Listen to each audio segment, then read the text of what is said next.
Imagine this. It's the early 1800s on the American frontier. The sun beats down on a vast, untamed wilderness. Birds are singing. The air is thick with the buzz of insects, and a gentle breeze rustles through the endless trees. But then, something strange begins to happen. A quiet descends. The birds fall silent. The air grows cool, and a strange, twilight gloom begins to creep across the landscape, even though it's the middle of the day. For the people living on this frontier, the settlers pushing westward, the Native American tribes who had called this land home for generations, this was a moment of profound mystery and awe. Imagine looking up and seeing the sun, the very source of light and life, being slowly devoured by a black disk. A perfect, dark circle, crowned with a shimmering halo of light. In a world without widespread scientific literacy, without telescopes or instant communication, what would you think? Would it be a sign from the heavens? An omen? A terrifying display of power from an unknown force? The sky, once a familiar comfort, had suddenly become an alien and unsettling spectacle. This eerie calm, this moment of shared wonder and fear, is the backdrop for one of history's most incredible stories. It's a story about how this very celestial event, a total solar eclipse, became an unexpected and powerful tool of diplomacy. It's about two legendary explorers on a daring journey into the heart of the unknown, and how their knowledge of the stars helped them navigate not just the wilderness, but the complex and delicate relationships with the people they met. This wasn't just a shadow passing over the land. It was an event that would change the course of their expedition and become a pivotal moment in the story of American expansion. How could a simple eclipse hold so much power? Stay with me as we journey back in time to witness the day the sky went dark over the frontier, and how it saved one of history's most famous expeditions from the brink of disaster. This is a tale where astronomy and adventure collide in the most spectacular way. Picture the year 1804. The United States is a young, ambitious nation. President Thomas Jefferson has just made the deal of a lifetime. The Louisiana Purchase. He's doubled the size of the country overnight, acquiring a massive, uncharted territory stretching from the Mississippi River to the Rocky Mountains. But what was actually out there? What wonders? What dangers? What people inhabited this vast expanse? Jefferson needed to know. Enter Captain Meriwether Lewis and his co-commander, Second Lieutenant William Clark. These weren't just soldiers. They were naturalists, cartographers, and leaders. Jefferson tasked them with what seemed like an impossible mission: to lead the course of discovery. Up the Missouri River, find a water route to the Pacific Ocean, and document everything they encountered. The plants, the animals, the geography, and crucially the Native American tribes. This was more than an exploration. It was a diplomatic and scientific odyssey into a continent's unknown heart. Their journey was fraught with peril from the very beginning. They faced brutal weather, treacherous river currents, swarms of mosquitoes, and the constant threat of grizzly bears. But perhaps their greatest challenge was navigating the intricate web of Native American politics. The land they were traveling through was not empty. It was home to powerful nations like the Teton Sioux, the Mandan, the Shoshone, and the Nez Perce. Each had their own culture, their own alliances, and their own perspective on these strange newcomers traveling up their river. Lewis and Clark weren't conquerors. Their mission depended on establishing peaceful relations. They came bearing gifts, peace medals from President Jefferson, and a message of friendship.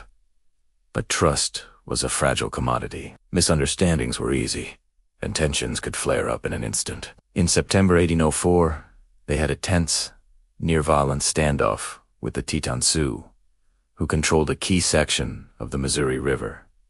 It was a stark reminder that their survival depended not just on their rifles and their grit, but on their ability to persuade, to impress, and sometimes to inspire. They needed an edge, something that could demonstrate their power and their great medicine in a way that words and gifts alone could not. Little did they know, their greatest diplomatic tool was not in their cargo, but was written in the stars, scheduled to arrive at the perfect, dramatic moment. Before they ever left for the West, Lewis and Clark spent months preparing in the eastern cities. This wasn't just about gathering supplies like gunpowder, blankets, and scientific instruments. It was about gathering knowledge. President Jefferson, a true man of the Enlightenment, insisted that his explorers be equipped with the latest scientific understanding. Lewis traveled to Philadelphia, then the scientific heart of America, to be tutored by the nation's top minds. He studied botany,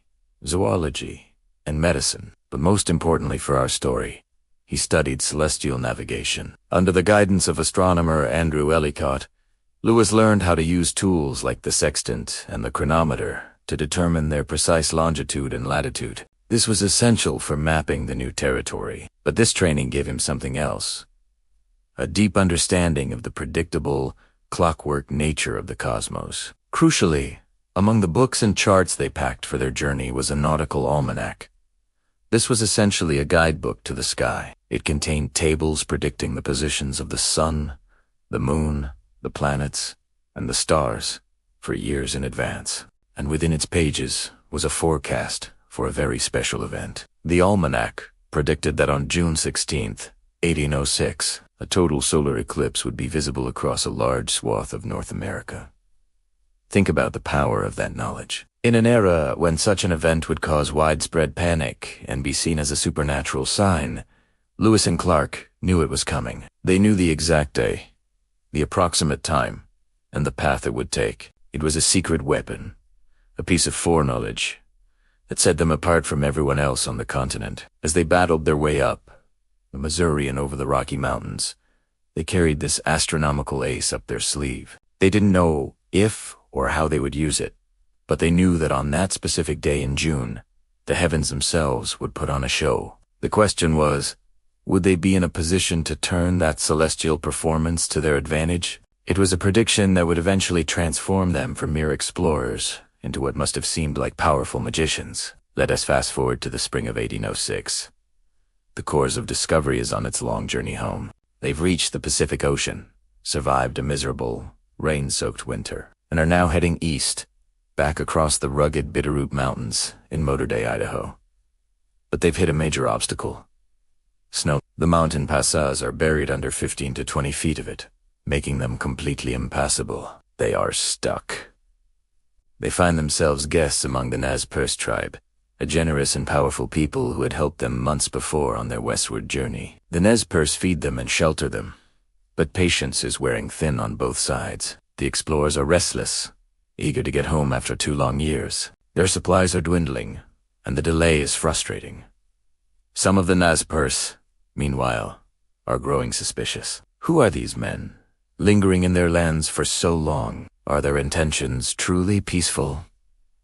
Tensions begin to mount. There are whispers of stealing the expedition's prized rifles and horses. The situation is becoming precarious. Lewis and Clark need to reassert their authority and mystique. They need to remind the Nez Perce that they are not just ordinary men. And then, Lewis remembers the almanac. He checks his charts and realizes the date is approaching. June 16th, 1806. The day of the total solar eclipse. Here was his chance. Gathering the Nez Perce chiefs and elders, Captain Lewis, with all the gravitas he could muster, made a bold and seemingly impossible proclamation. He told them that the Great Spirit was displeased with the growing tension and distrust. To show this displeasure, he announced that on a specific day, in the middle of the afternoon, he would command the sun to go dark. The sky would be plunged into blackness. You can imagine the reaction. It must have sounded like the ravings of a madman or the boast of a charlatan. The chiefs were likely skeptical, perhaps even amused. Darken the sun. It was an absurd claim. But Lewis was confident. He had the power of science and prediction on his side. He had set the stage for a grand celestial drama, with the fate of the expedition hanging in the balance. All they could do now was wait for the appointed day and hope that their calculations and their almanac were correct. The morning of June 16, 1806, dawned clear and bright. A sense of anticipation, mixed with deep skepticism, hung in the air of the Nez Perce camp. The explorers of the Corps of Discovery were likely just as nervous as they were confident. What if their almanac was slightly off? What if clouds rolled in and obscured the show? Everything rested on this moment. As midday approached, Lewis and Clark gathered the chiefs. All eyes turned to the sky. And then it began. Just as Lewis had predicted, a small, dark notch appeared on the edge of the sun. A hush fell over the crowd. As the minutes ticked by, the moon continued its silent, inexorable slide, consuming more and more of the sun's brilliant disk. The air grew chilly. The landscape was bathed in a strange, silvery twilight. The stars began to appear in the middle of the day. For the Nez Perce, who had no prior warning or scientific explanation, it was a moment of pure, unadulterated terror and awe. The world was turning upside down. The source of all life was being extinguished before their very eyes, just as the strange visitor had promised. Panic began to set in. According to the journals, some of the Nez Perce threw themselves on the ground, crying out that the Great Spirit was angry. It was at this peak moment of darkness and fear that Louis played his final card. As the sun became a thin crescent, he calmly announced that he had spoken with the Great Spirit, and having now shown his power, he would ask for the sun's light to be returned. And, of course, as the eclipse reached its conclusion, the sun began to re-emerge, slowly but surely returning the world to normal. The effect was instantaneous and profound. Skepticism vanished, replaced by sheer astonishment and reverence. In the eyes of the Nez Perce, Lewis and Clark were no longer just men. They were powerful shamans, beings who could communicate with the heavens and command the sun and moon. Their medicine was stronger than anything the tribe had ever witnessed. From that moment on, all tension evaporated. The suspicion was replaced by deep respect. The Nez Perce reaffirmed their friendship, provided the explorers with guides, and helped them find their way across the mountains. As soon as the snows melted, the eclipse had done what no amount of gifts or speeches could have achieved. It had secured the expedition's safe passage home. This incredible event highlights a fascinating intersection of culture and science. For Lewis and Clark, the eclipse was a predictable, astronomical event, a matter of orbital mechanics that they understood and could forecast. Their knowledge represented the power of the Enlightenment, of reason, observation, and the scientific method. By predicting the eclipse, they weren't performing magic. They were demonstrating the power of human intellect to comprehend the universe. For the Nez Perce, however, the event was interpreted through a completely different cultural and spiritual lens. It was a powerful, supernatural occurrence, a direct communication from the spiritual world. Lewis's prediction wasn't a scientific forecast. It was evidence of a deep spiritual connection, a powerful medicine that placed him among the most revered holy men. Neither perspective was wrong. They were simply different ways of making sense of the same awe-inspiring phenomenon. What is so brilliant about what Lewis did is that he did try to correct the Nez Perce's interpretation. He didn't sit them down for a lecture on orbital mechanics. He understood his audience. He took his scientific knowledge and framed it in a context they would understand and respect, the language of spiritual power and divine signs. It was a masterful act of cross-cultural communication and diplomacy. He used his knowledge not to dominate, but to build a bridge of understanding and trust, ensuring the survival of his men and the success of their historic mission. This story serves as a powerful reminder that knowledge, when wielded with wisdom and empathy, can be the most effective tool of all. So, the next time you hear about a solar eclipse, think back to this story from the American frontier. Think about that moment when the sky went dark, and two worlds, the world of scientific discovery and the world of ancient tradition, for a brief, crucial moment, found common ground in the face of cosmic wonder. The story of Lewis and Clark's eclipse is more than just a clever trick. It's a testament to human ingenuity, the importance of knowledge, and the incredible power of a shadow passing across the sun. It proves that sometimes the greatest discoveries on Earth are made possible by looking up at the stars. Thank you so much for joining me on this journey back in time. If you enjoyed this story, please hit that like button and consider subscribing to the channel for more explorations into the fascinating corners of history. Let me know in the comments what you think. Could you have been as cool and collected as Lewis in that situation? Thanks again for watching, and I'll see you in the next video. Imagine, it's the dawn of the 19th century. The United States is a young, ambitious nation, and its third president, Thomas Jefferson, has just pulled off the deal of a lifetime, the Louisiana Purchase. Overnight, the country doubles in size. A vast, mysterious territory, stretching from the Mississippi River to the Rocky Mountains, is now part of America. But what's actually out there? What wonders, what challenges, what secrets does this new land hold? Jefferson, a man of insatiable curiosity and grand vision, was determined to find out. This wasn't just about drawing maps. It was a quest for knowledge, a scientific mission, and a bold statement to the world. Jefferson dreamt of a cause of discovery, a team that would venture into this uncharted wilderness, trace the Missouri River to its source, and hopefully find a water route to the Pacific Ocean, the long-sought Northwest Passage. He envisioned them as envoys of peace to Native American tribes, catalogers of new plants and animals, and pioneers charting a course for the nation's future. It was a mission that would define a generation, but a dream this big needed leaders of extraordinary caliber. The success or failure of the entire endeavor would rest on their shoulders. They needed to be more than just soldiers or explorers. They had to be diplomats, scientists, cartographers, and survivalists, all rolled into one. The fate of the expedition, and in many ways, the future of the American West, depended on Jefferson making the right choice. And who did he turn to? A man he knew and trusted implicitly.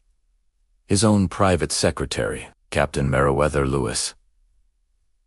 Lewis was a fascinating figure. He was only 28, but he was already a seasoned Army officer, known for his intellect, his quiet determination, and his deep knowledge of the natural world. He was a student of botany, zoology, and celestial navigation. Jefferson had personally mentored him, grooming him for this very moment. He saw in Lewis not just a capable soldier, but a kindred spirit, a man driven by the same thirst for discovery. Jefferson sent him to Philadelphia, the scientific heart of the nation, to be tutored by the country's leading minds in medicine, botany, and astronomy. Lewis was being prepared to be the eyes and ears of the president in the wilderness. But Jefferson and Lewis both knew this was too monumental a task for one man. The expedition would face unimaginable hardships, brutal weather, treacherous terrain, disease, and encounters with unknown peoples. Lewis needed a co-commander, someone he could trust with his life,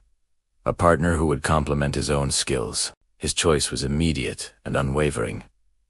His old friend and former Army superior, William Clark. Clark was the perfect counterpart to Lewis, while Lewis was the introspective scientist.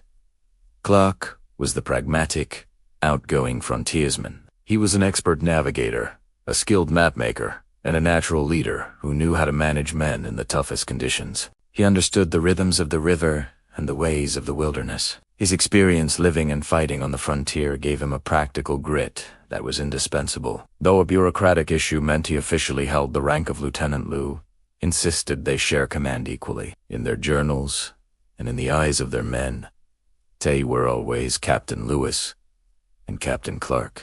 Together, they formed a legendary partnership, a bond of trust and mutual respect that would become the backbone of the Corps of Discovery. Lewis, as scientific mind, and Clark as practical expertise, created a leadership team that was greater than the sum of its parts. They were opposites who attracted, two sides of the same coin, perfectly balanced to face the immense challenges that lay ahead. So, with its leaders chosen, the stage was set. Jefferson's grand vision was about to become a reality. Lewis and Clark began the meticulous process of gathering supplies, everything from rifles and ammunition to scientific instruments, tools, and gifts for Native American tribes. They recruited a team of brave, hardy volunteer soldiers, hunters, and boatmen who were willing to risk everything for a journey into the unknown. They called themselves the Corps of Discovery. In the winter of 1803, they established their camp near St. Louis, at the confluence of the Mississippi and Missouri rivers. This was the gateway to the West,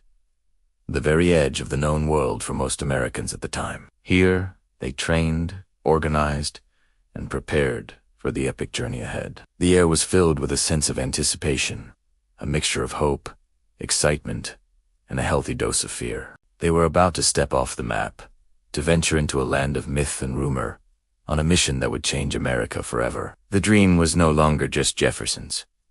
It now belonged to this small band of brothers, standing on the cusp of an adventure that would test the limits of human endurance and courage.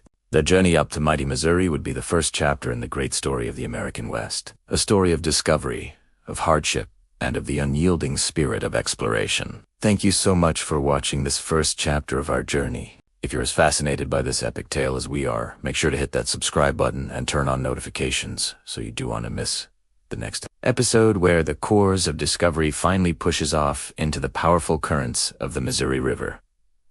We'd love to hear your thoughts in the comments below. See you next time. All right, welcome back to our series on the epic journey of Lewis and Clark. Last time, we talked about the vision behind the expedition. Today, we're diving into Chapter 2, Preparing for the Unknown. Imagine this. You're about to lead a team into a vast, uncharted wilderness. You don't know what you'll find, who you'll meet, or what dangers you'll face. What do you pack? How do you even begin to prepare? That was the monumental task facing Meriwether Lewis. President Jefferson gave Lewis a nearly unlimited budget and a deceptively simple shopping list. Get everything you need for a multi-year journey into the unknown. No pressure, right? Lewis, being the meticulous planner he was, took this to heart. He traveled to the Federal Armory at Harper's Ferry and the bustling city of Philadelphia, which was the scientific and commercial hub of the young United States. He wasn't just buying supplies, he was gathering the very tools of survival and discovery. Let's talk about the gear. We're talking about tons of it, literally. They needed weapons, and not just for defense. The Corps of Discovery was a military unit, so they were armed with state-of-the-art rifles, muskets, and even a small cannon mounted on their keelboat. This firepower was a projection of American authority, but more practically, it was essential for hunting. The team couldn't carry all their food. They'd have to live off the land. Then there was the scientific equipment. Jefferson wanted this to be a mission of enlightenment, so Lewis procured the finest instruments of the day. Chronometers for measuring longitude, sextants and octants for celestial navigation, compasses, thermometers, and tools for collecting plant and animal specimens. This wasn't just a trek. It was a mobile laboratory. They were tasked with documenting the geography, the natural resources, and the inhabitants of this new land. But perhaps the most important category of supplies was the trade goods. Lewis and Clark knew they would encounter dozens of Native American tribes. Establishing peaceful relations was paramount. So, Lewis purchased a massive quantity of gifts. Colorful glass beads, mirrors, sewing, needles, kettles, tobacco, and peace medals stamped with President Jefferson's image. These weren't just trinkets. They were diplomatic tools, the currency of goodwill in a land where words and intentions could easily be misunderstood. They carried over 30 different types of beads alone, knowing that different tribes valued different colors and styles. While Lewis was on his shopping spree, William Clark was in Kentucky, focused on the expedition's most crucial asset, its people. He was tasked with recruiting the men who would form the Corps of Discovery. This was no ordinary recruitment drive. Clark was looking for more than just soldiers.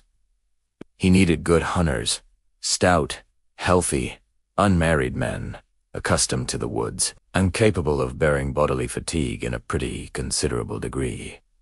He was assembling a team of frontiersmen, blacksmiths, carpenters, and boatmen, a versatile group that could handle any challenge the wilderness threw at them. The men who signed up were a rugged bunch, drawn by the promise of adventure and good pay. They underwent rigorous training. Under Clark's watchful eye, they learned to march, to shoot, to operate the keelboat, and to work together as a cohesive unit. Discipline was strict. This wasn't going to be a casual camping trip. It was a military operation where every man's life depended on his crewmates. Clark, with his practical experience and natural leadership, molded these individuals into the hardened core of the Corps of Discovery. Meanwhile, Lewis was undergoing his own intensive training. He was already a skilled outdoorsman, but Jefferson needed him to be a scientist, too. So, in Philadelphia, Lewis sought out the greatest minds in America. He studied botany with Benjamin Smith Barton, learning to identify, collect, and preserve plants. He learned about fossils and zoology from Caspar Wistar. He even took a crash course in medicine from the famous Dr. Benjamin Rush, who equipped him with a medical kit and taught him basic surgery and how to treat the illnesses they were likely to encounter. This was crucial, as Lewis would be the only doctor for the entire crew. But the most fascinating part of his training was his study of celestial navigation. Lewis spent weeks with Andrew Ellicott, America's leading astronomer. Under the night sky, he learned to use the sextant and chronometer to calculate his position on Earth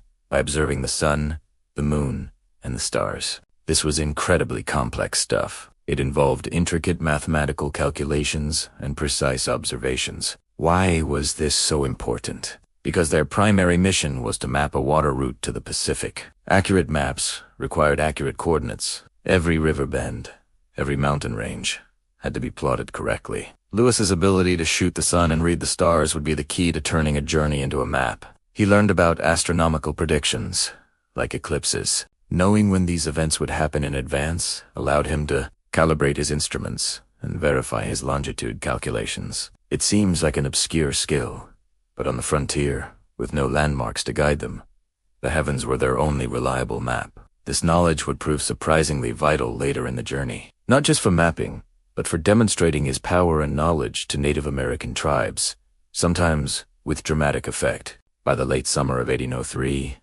the pieces were coming together. Lewis oversaw the construction of a custom 55-foot keelboat. This was their mothership, designed to be rowed, sailed, or pulled apart. It was a floating fortress, warehouse, and bunkhouse, all in one. He loaded the tons of supplies, the scientific instruments, the diplomatic gifts, and the weapons. Everything had to be packed in waterproof casks to survive the inevitable capsizes and storms. Finally, Lewis set off down the Ohio River to meet Clark and the recruits. When they rendezvoused, the Coral Discovery was officially formed. But their journey hadn't truly begun. They established a winter camp, Camp du Bois, near present-day St. Louis. Here, through the harsh winter of 1803 to 1804, they would conduct their final training. Clark drilled the men relentlessly, forging them into a disciplined team. Lewis organized the supplies, cataloged the equipment, and studied his maps and notes. This period of preparation is often overlooked, but it was the foundation of their success. The months spent planning, purchasing, and training were just as important as the miles they would later travel. Every tool, every skill, and every ounce of discipline they acquired at Harper's Ferry, Philadelphia, and Camp du Bois would be tested in the wilderness. They were preparing not just for what they expected, but for the vast, terrifying, and beautiful unknown that lay ahead. Their meticulous planning was their best defense against the unpredictable challenges of the West. And that's where we'll leave it for today. The team is assembled, the boat is loaded, and the winter camp is buzzing with anticipation. The stage is set. Next time, we'll launch the boats and officially begin the push up the Missouri River into the heart of the continent. Thanks so much for watching. If you're enjoying this deep dive into one of America's greatest adventures, make sure to hit that like button and subscribe so you don't miss the next chapter. We'd love to have you along for the entire journey. See you next time. The year is 1804. Imagine the air in St. Louis, thick with anticipation. The United States is a young nation, barely a few decades old, and its western edge is a hazy line on the map. Beyond that line lies a vast, unknown wilderness, a land of rumor, myth, and immense possibility. President Thomas Jefferson, a man driven by an unquenchable thirst for knowledge, has just secured the Louisiana Purchase, doubling the size of the country overnight. But what, exactly, has he bought? What rivers flow through this new territory? What plants grow? What animals roam? And who are the people who call this land home? To answer these questions, Jefferson has commissioned an audacious expedition, a journey into the heart of the continent. He has chosen his personal secretary, a young, capable army captain named Meriwether Lewis, to lead it. Lewis, in turn, has chosen his old friend and fellow soldier, William Clark, to be his co-captain. Together, they have assembled a team of rugged, skilled soldiers and frontiersmen, the Corps of Discovery. Their mission is monumental: to find a water route to the Pacific Ocean, to document the natural world, and to establish peaceful relations with the Native American tribes they encounter. For months, they have prepared. They've gathered scientific instruments, weapons, trade goods, and tons of supplies. They've built a custom 55-foot keelboat, a floating fortress and laboratory, along with two smaller boats called Pure. Now, the moment has finally arrived. It is May 14th, 1804. Lewis is away on last-minute business in St. Louis. But Clark gives the order, with a final shout and a push against the muddy banks of the River du Bois. Just across the Mississippi from St. Louis, the Corps of Discovery sets out. Picture the scene. The heavy keelboat, laden with hopes and provisions, strains against the relentless current of the Missouri River. This isn't some gentle, placid stream. This is the big muddy, a powerful, unpredictable force of nature. Its current is a constant, muscle-lecking challenge. The men must row, pull, and sometimes even get out and drag the boats upstream with ropes from the shore, a grueling task known as cordelling. The river is choked with debris. Entire trees, called sawyers, bob violently in the current, threatening to tear a hole in their hull at any moment. The banks crumble and collapse without warning. Every mile is a battle won. In these first days, the world they know slowly recedes behind them. The small French settlements and familiar farms give way to an unbroken expanse of green. The wilderness closes in around them. This is not the managed landscape of the East. This is something else entirely. It's a deep, primal world, teeming with life they've only heard stories about. The air hums with the buzz of insects they've been never shunned. At night, the darkness is absolute, punctuated by the howls of wolves and the calls of unknown creatures. For the men of the Corps, this is a moment of mixed emotions. There's the thrill of adventure, the promise of discovery, the honor of serving their country on a mission of historic importance. But there's also a profound sense of leaving everything behind. They are heading into a world without maps, without certainty. They don't know if they will ever see their homes or families again. The scale of the task ahead is immense, almost overwhelming. They are a tiny group of men facing a continent. Clark's journal entries from these early weeks capture the daily struggle. He writes of hard paddling, strong currents, and many ticks. He meticulously maps the river's course, noting its bends, its islands, and the smaller streams that feed into it. Lewis, who rejoins the expedition a few days later, begins his own scientific observations. He describes the vibrant parakeets that flock in the trees, the abundance of deer, and the first signs of the vast herds of bison they will soon encounter. The river is their highway and their adversary. It dictates their pace, which is agonizingly slow, sometimes only a few miles on a good day. It is a lesson in patience and perseverance. They are not conquering the wilderness. They are learning to move with it, to respect its power. Each evening, they make camp, post sentries, and fall into an exhausted sleep, only to wake at dawn and begin the struggle anew. This is the rhythm of their new life, a rhythm set by the slow, powerful current of the Missouri River. As they push deeper into what is now the state of Missouri, the landscape begins to change. The forests open up into rolling prairies. They pass the last white settlement, La Charrette, home to the legendary frontiersman Daniel Boone. After they wave goodbye to its few inhabitants, they are truly on their own. The familiar world is gone. Ahead lies only the unknown thousandths of miles of river, mountains, and plains. Their journey has just begun, and the greatest challenges are still to come. But as they pull on their oars against the muddy water, under the vast American sky, they are not just moving up a river, they are rowing their way into history, one difficult, determined stroke at a time. This was the first step on a journey that would forever change America. It was a testament to human courage, curiosity, and the enduring spirit of exploration. The slow, arduous journey up to Missouri was just the beginning of an epic tale of survival and discovery. Thank you so much for joining me on this leg of the journey. If you enjoyed the story and want to follow the Corps of Discovery as they venture deeper into the unmapped heart of the continent, please hit that like button and subscribe to the channel. We've got so much more to explore together. See you next time. Imagine this.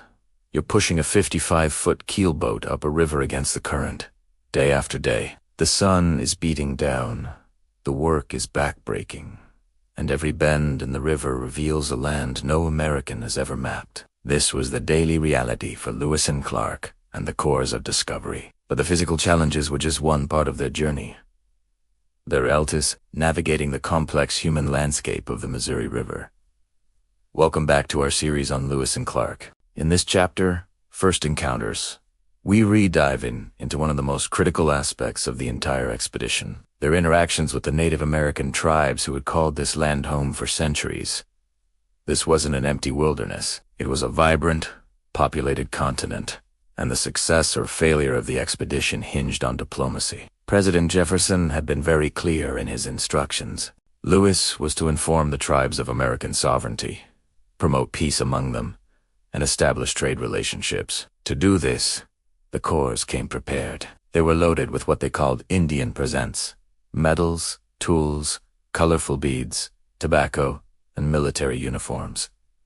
These weren't just trinkets. They were symbolic offerings, gestures of goodwill and power, designed to impress and build alliances. Their first significant meeting was with Theodo and Missouri tribes in late July 1804, near present-day Council Bluffs, Iowa. Lewis and Clark orchestrated a grand ceremony. They dressed in their full military uniforms, flew the American flag, and paraded their men. Speeches were made, translated through a chain of languages, explaining their peaceful intentions and the arrival of a new great father in Washington. They handed out peace medals, with Jefferson's image on one side and symbols of friendship on the other. For the most part, this first council went well. The tribes were curious, and the gifts were well received. It set a precedent, a template, for how they would approach future encounters. But not all meetings were so smooth.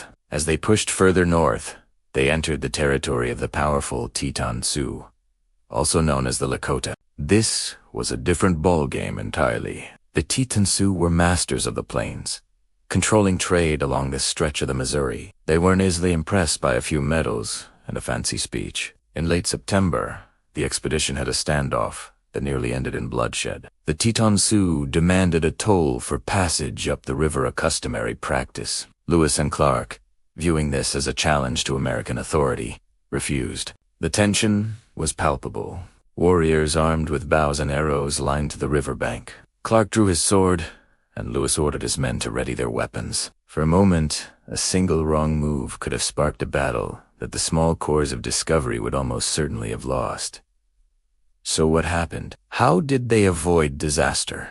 It was a tense negotiation, a delicate dance of threat and diplomacy. One of the chiefs, Black Buffalo, intervened, stepping between his warriors and the Americans, de-escalating the situation. The explorers offered more gifts, particularly tobacco, and after 4 days of uneasy talks, they were finally allowed to proceed.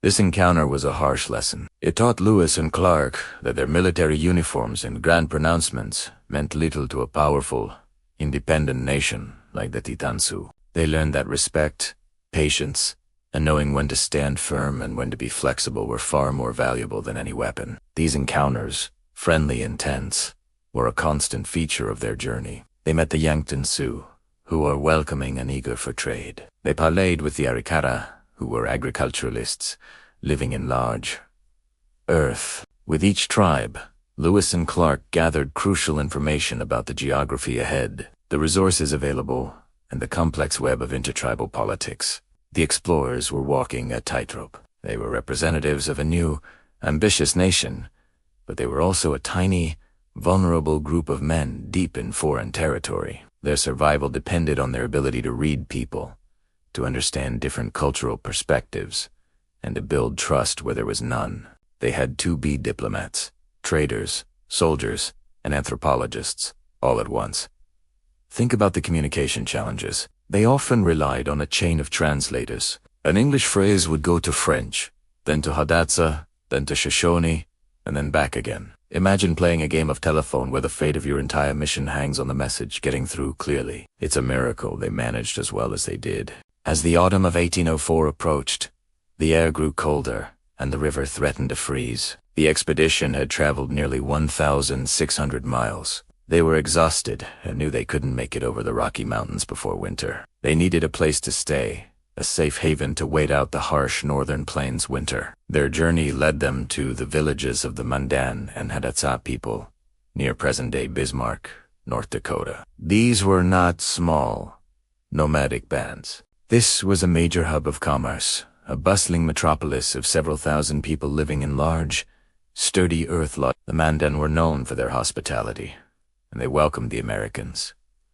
This was a turning point, the decision to build their winter fort, which they named Fort Mandan. Among these tribes was perhaps the most important decision of the entire expedition so far. Here, they would find more than just shelter from the cold. They would find the key to crossing the continent. The months spent at Fort Mandan were a deep dive into cultural exchange. The Corps members traded with the villagers, hunted with them, attended their ceremonies, and learned their customs. Lewis and Clark spent countless hours documenting everything, the structure of their society, their beliefs, their language. It was here that they truly began to understand the people whose land they were crossing. And most importantly, it was here they met two people who would change the course of the expedition forever.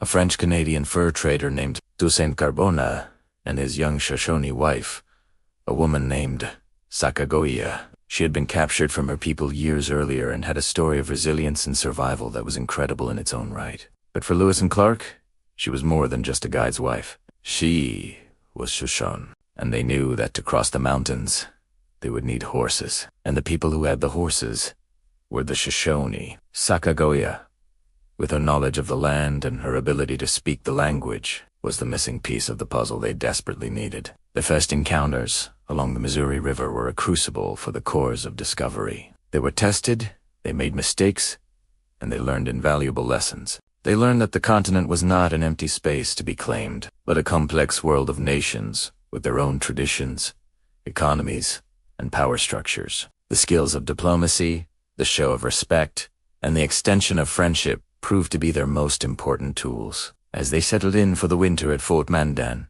with the promise of a guide and the hope of spring, they were better prepared for the immense challenges that still lay ahead. Thanks so much for watching and joining us on this historical journey. If you're enjoying the series, please hit that like button, and be sure to subscribe and turn on notifications so you and miss the next chapter where we tackle the brutal plains winter and meet See you next time. Have you ever looked up at the night sky and felt a sense of wonder? For Meriwether Lewis and William Clark, that same sky was more than just beautiful lit. Was their map, their clock, and their guide through the uncharted American West. This was the age before GPS, before even reliable maps of the territory they were exploring. So, how did they know where they were? They looked up. Welcome to the story of how the Corps of Discovery used the heavens as their compass. President Thomas Jefferson was a man of science, a true Enlightenment thinker. He knew that the success of this monumental expedition didn't just depend on strength and survival skills. It depended on data. Accurate maps were a primary goal. Before Lewis even set foot on the trail, Jefferson sent him to Philadelphia, the scientific capital of America at the time, for a crash course in celestial navigation. 4 weeks, Lewis studied under the nation's leading astronomers, learning to use complex instruments like the sextant, the chronometer, and the artificial horizon. He wasn't just going on an adventure, he was leading a mobile astronomical observatory. So, let's break down how this actually worked. Finding their latitude, how far north or south they were, was the relatively easier part. At night, they would use a sextant to measure the angle of Polaris, the North Star, above the horizon. Because the North Star sits almost directly over the North Pole, its height in the sky corresponds directly to your latitude. During the day, they could do something similar by measuring the sun's highest point in the sky at noon. With some calculations using astronomical tables they carried, they could pinpoint their latitude with remarkable accuracy. Lewis's journals are filled with page after page of these meticulous calculations, a testament to his dedication. But longitudia east-west position, that was the real beast. Imagine you're on a spinning globe. There's no fixed point in the sky, like the North Star, to tell you how far east or west you are. It's a problem that had stumped mariners and explorers for centuries. The solution was all about time. If you knew the exact time at a known location, like Greenwich, England, and the exact local time where you were, you could calculate your longitude. Every hour of time difference equals 15 degrees of longitude. The problem, in the early 1800s, keeping a clock set to Greenwich time perfectly accurate while bumping along in a canoe or on horseback was nearly impossible. Their best clock, the chronometer, was precious but delicate and couldn't be fully trusted. This is where the real genius of their celestial navigation came into play. They had to find a clock in the sky itself. One of the most important methods was the lunar distance method. This involved measuring the angle between the moon and a specific star. Because the moon moves relatively quickly across the sky, its position acts like the hand of a giant cosmic clock. By measuring its distance from a star and consulting incredibly complex tables of pre-calculated positions, they could determine the precise time in Greenwich. Then, they'd compare that to their local time, found by observing when the sun was at its highest point. The difference told them their longitude. This was painstaking work. It wasn't a quick glance at the sky. A single observation could take hours. Lewis would often stay up late into the night, sometimes taking dozens of measurements to ensure accuracy. He'd set up his instruments to sextants to measure the angle. The artificial horizon, a small tray of mercury that created a perfectly level, reflective surface to get a true horizon line, and the chronometer to time his observations. He'd then spend even more time hunched over his charts and tables, wrestling with complex trigonometry. Clark, the master cartographer, would then take this data and translate it onto his maps, slowly but surely filling in the blank spaces of the continent. Their dedication was incredible. Think about it. They're exhausted after a long day of rowing, pulling, or trekking. Mosquitoes are swarming. They're on alert for grizzly bears. And yet, Lewis consistently made time for these crucial, mentally taxing observations. His journals document these moments vividly. He'd record the weather, the clarity of the sky, and any issues with his instruments. On cloudy nights, he'd express his frustration, knowing a vital opportunity to fix their position was lost. They even used rare astronomical events. Jefferson had specifically instructed Lewis to be on the lookout for solar and lunar eclipses. An eclipse is an event that happens at a single, predictable moment in time across the globe. If they could record the exact local time an eclipse started and ended, they could compare it to the predicted time in Greenwich and get an extremely accurate longitude reading. It was a golden opportunity. Unfortunately, weather often got in the way. They attempted to observe a few eclipses, but cloudy skies frequently obscured their view, a source of great disappointment for Lewis. Despite the immense challenges, harsh weather, delicate instruments, and the sheer difficulty of the calculations, the results were astounding. When Clark compiled his final map of the West, his depiction of the landscape was revolutionary. The latitudes were nearly perfect. The longitudes, while more prone to error, were still the most accurate measurements of the interior of the continent to date. For the first time, America had a scientifically grounded map of its own territory, stretching all the way to the Pacific Ocean. This dedication to science, to the patient and meticulous observation of the stars, is a part of the Lewis and Clark story that often gets overlooked. It wasn't just about courage and physical endurance. It was also a triumph of the mind. By looking up at the sky, they were able to look down at the earth and understand it in a way no one had before. They literally mapped their world by the light of the moon and stars. The sky wasn't just a backdrop for their journey. It was an essential character in their story, their silent, shining partner in discovery. Thank you so much for watching. This blend of gritty survival and precise science is what makes the expedition so fascinating. If you enjoyed this deep dive into celestial navigation, please give this video a like and subscribe to the channel for more stories from history. We love exploring the details that bring the past to life. See you next time. Friends, history buffs, fellow adventurers, welcome back. Today,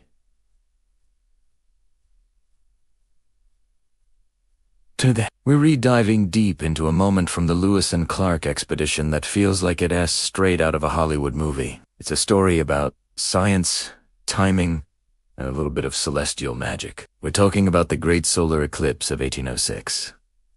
Our story begins not with a bang, but with a quiet rustle of paper. Picture this. It's the dead of winter, 1805. The Corps of Discovery is hunkered down at Fort Mandan, surrounded by the vast, frozen plains of what is now North Dakota. The temperatures are brutal, often dropping to 40 below zero. Outside, the world is a canvas of white snow and gray skies. Inside, it's a different story. The men are repairing equipment, trading with the Mandan and Hidatsa tribes. and preparing for the arduous journey ahead into the unknown West. Amidst this scene of survival and preparation, Captain Meriwether Lewis is engaged in a scholarly pursuit. He's not just a soldier or an explorer. He's a scientist, tasked by President Thomas Jefferson himself to document everything they encounter. He has with him a small library of essential books, including a crucial volume, the Nautical Almanac and Astronomical Imagine Lewis by the flickering light of a candle or a small fire, poring over these dense tables of numbers and celestial predictions.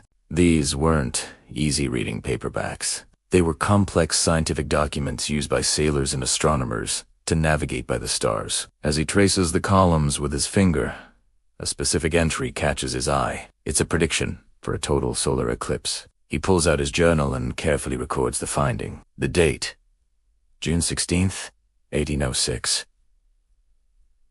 A total eclipse of the sun would be visible across North America. At that moment, sitting in a smoky earth lodge on the edge of the known world, that date must have seemed incredibly distant, almost abstract. They still had to cross the Rocky Mountains, reach the Pacific Ocean, and then somehow make their way back. June 1806 was an eternity away. He probably noted it down as a point of scientific curiosity, a celestial event, to observe if they happened to be in the right place at the right time. Little did he know, this single piece of information, this prediction of a shadow crossing the sun, would become one of the most powerful, non-violent tools in their entire arsenal. It was a key, but they hadn't yet found the lock it would open. Fast forward over a year. A year of unimaginable hardship and discovery. They had crossed the formidable Rockies, navigated the treacherous rapids of the Columbia River, and reached the Pacific Ocean, tasting the salt of the Western Sea at last. They had endured a miserable rain-soaked winter at Fort Clatsop. And now, in the spring of 1806, they were on the grueling journey home. By June, the expedition had split into smaller groups to explore more territory on their return trip. Lewis was leading a party up the Marias River, hoping to determine if it extended far enough north to claim more land for the United States. Meanwhile, Clark was heading towards the Yellowstone River. Let's focus on Lewis's group. They are deep in the territory of the Blackfeet people, a powerful and proud nation known for their military strength and their skepticism of outsiders. Encounters with any new tribe were always tense, a delicate dance of diplomacy and caution. For the Blackfeet, these strangers encroaching on their lands were a potential threat. On June 16, 1806, under the vast big sky of Montana, the celestial prediction Lewis had noted so long ago at Fort Mandan came to pass. As midday approached, the world began to change. The bright summer lights started to dim, not like a passing cloud, but in an eerie, unnatural way. The air grew cooler, birds fell silent and returned to their nests. Other animals became confused, thinking night was falling.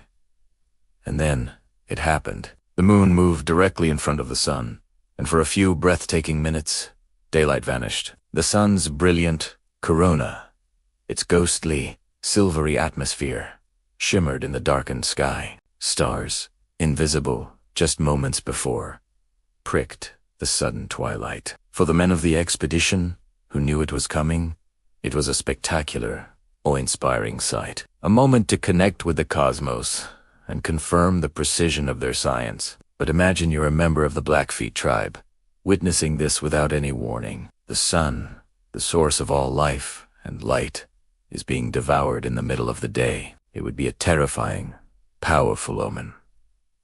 A sign from the spirits, an event of immense spiritual significance. While we don't have a specific, documented account of Lewis using the eclipse to intimidate a tribe on that exact day, this event perfectly illustrates a strategy that explorers of the era were known to use. Knowledge of astronomy was like a secret power. Think of it.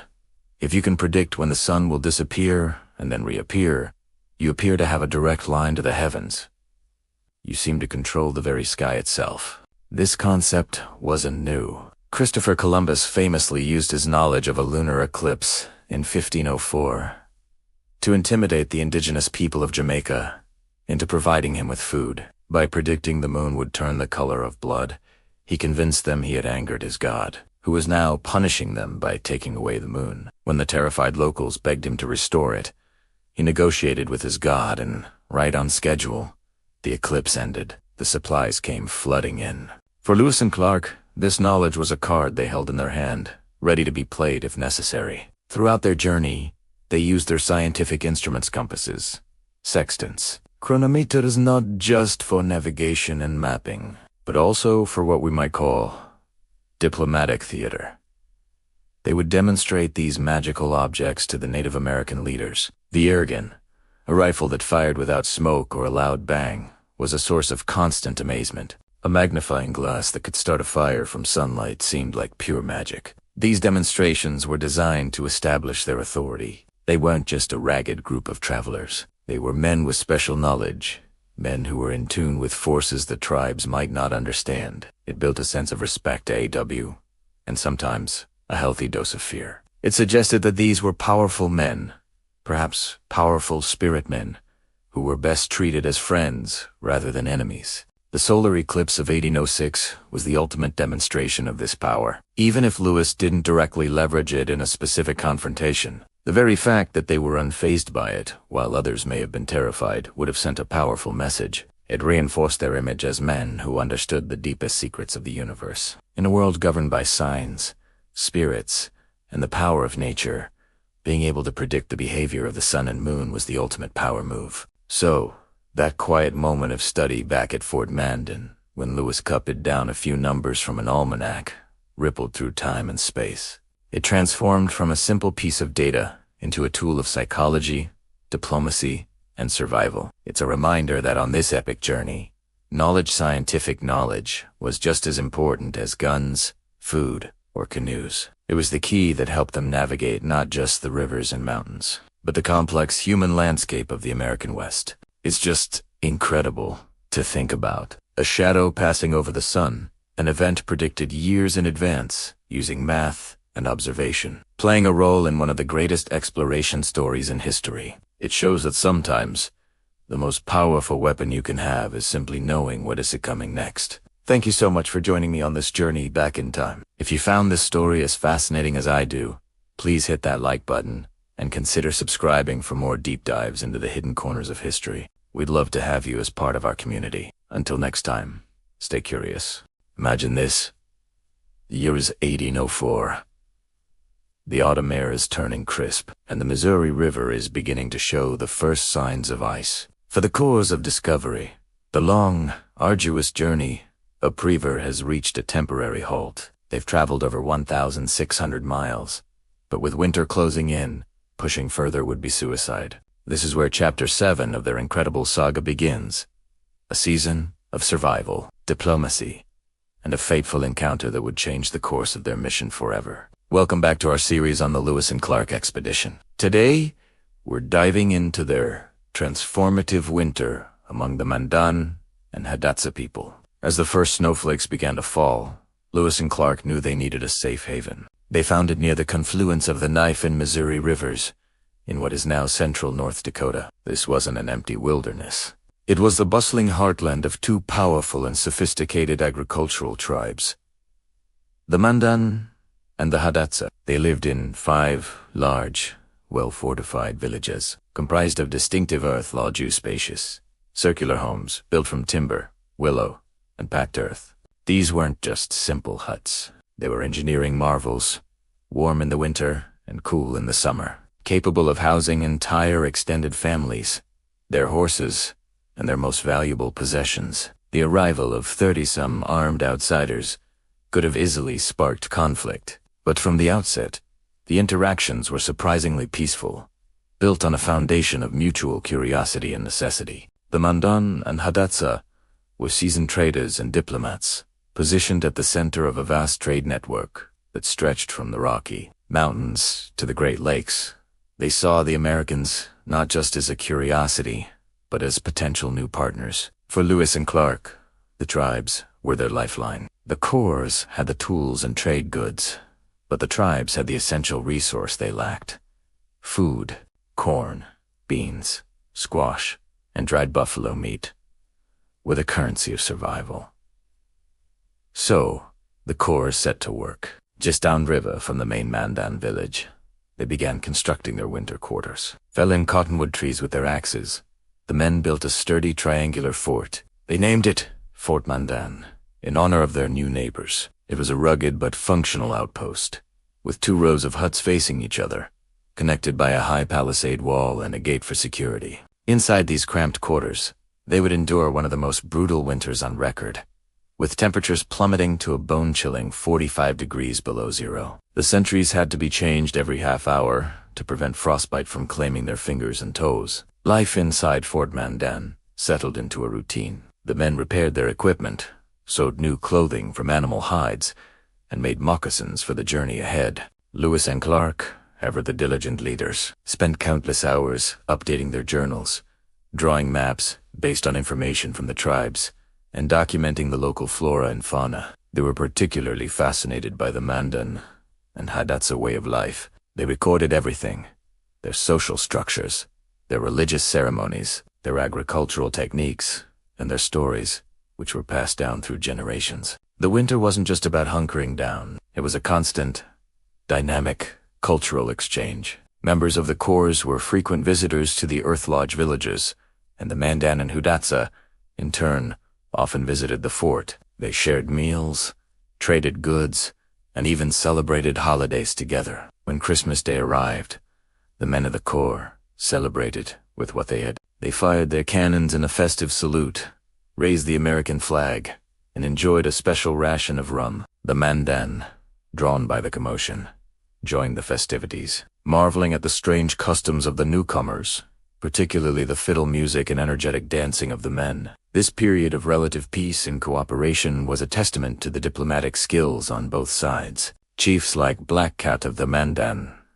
and Laborn of the Hidatsa proved to be shrewd and insightful leaders. They provided the expedition with crucial information about the lands to the west of the Great Mountains, the powerful tribes they would encounter, and the rivers that might lead them to the Pacific. Clark, in particular, spent hours poring over maps drawn by the chiefs on animal hides, or in the dirt, trying to piece together the puzzle of the uncharted territory that lay ahead. But this winter was more than just a pause in the journey. It was during these cold, dark months that a pivotal figure entered their story. The expedition needed an interpreter who could speak Shoshone, the language of the people they would meet in the mountains. And as fate would have it, living among the Hidatsa was a young Shoshone woman who had been captured years earlier. Her name was Sacagawea.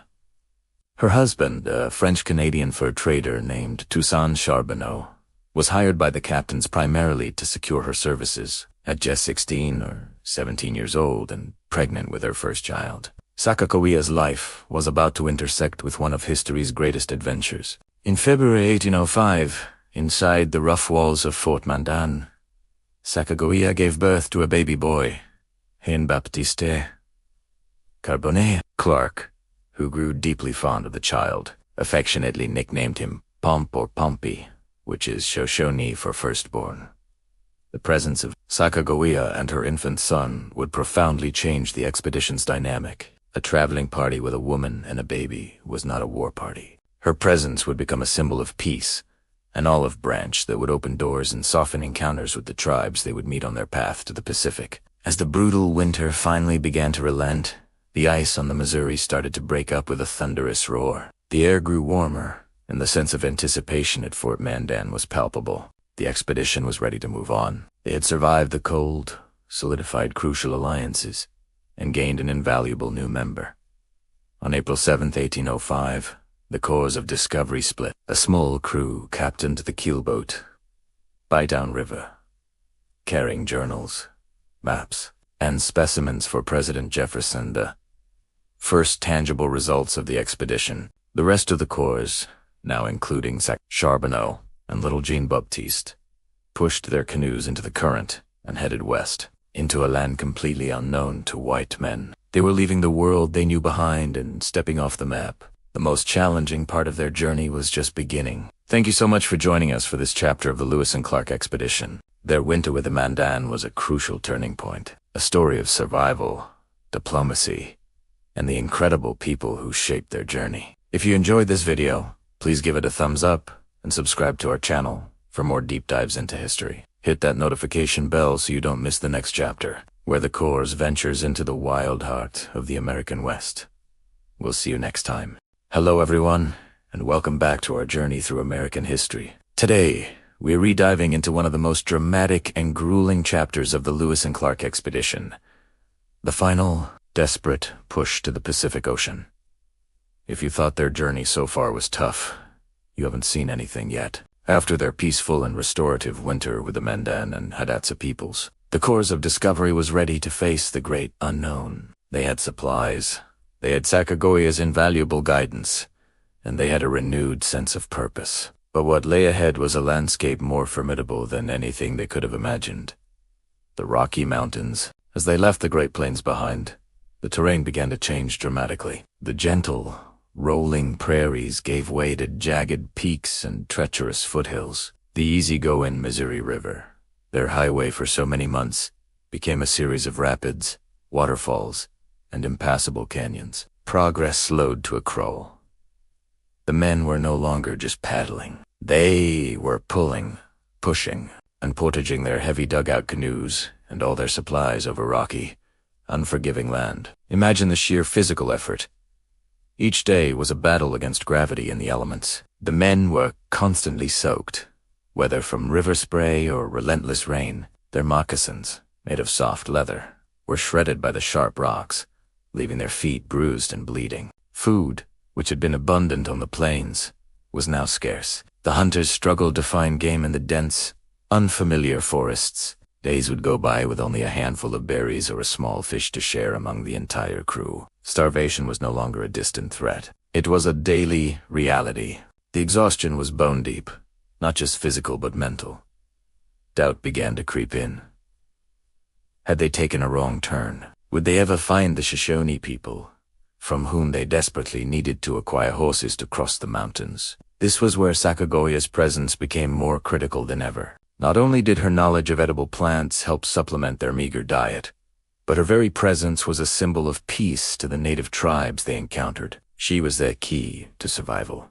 Just as their hopes were dwindling, they had a stroke of incredible luck. They encountered a band of Shoshone, and in a scene that seemed scripted for a movie, the chief Kamiawait turned out to be Sacagawea's long-lost brother. Can you imagine the emotion of that reunion? After years of separation, torn from her family as a child, she was suddenly face to face with her own blood. This reunion wasn't just a personal miracle for Sacagawea. It was the salvation of the entire expedition. With this newfound alliance, Lewis and Clark were able to trade for the horses they so desperately needed. But their ordeal was far from over. The path over the Bitterroot Mountains was even more treacherous than they had anticipated. Early snows turned the landscape into a frozen nightmare. The trail, known as the Lolo Trail, was a narrow, winding path that clung to the sides of steep cliffs. Horses slipped and fell, losing precious supplies. The men, weak from hunger and suffering from frostbite, struggled to put one foot in front of the other. At this point, they were so desperate for food, they resorted to eating their own candles, made from animal fat. It was during this desperate crossing that they stumbled upon the Nez Perce tribe. Exhausted and on the brink of collapse, the Corps was shown incredible kindness. The Nez Perce fed them, cared for their sick, and helped them build new canoes to continue their journey down the Clearwater, Snake, and finally, the mighty Columbia River. This act of generosity was a turning point. Without the help of the Nez Perce, it's very likely the expedition would have perished in the mountains. With renewed strength and new vessels, they began the final leg of that journey. The Columbia River was a powerful force, with dangerous rapids like the Dalles and the Cascades that tested their seamanship to the limit. But for the first time in months, they were moving downstream, with the current at their backs. The landscape changed again, becoming lush and green, filled with moisture from the nearby ocean. They could feel it, they could smell it in the air. And then, in mid-November of 1805, the moment they had dreamed of for a year and a half, finally arrived. Captain Clark famously wrote in his journal, "Ocean in view." The joy. After more than 4,000 miles of brutal, back-breaking travel, they had reached the Pacific Ocean.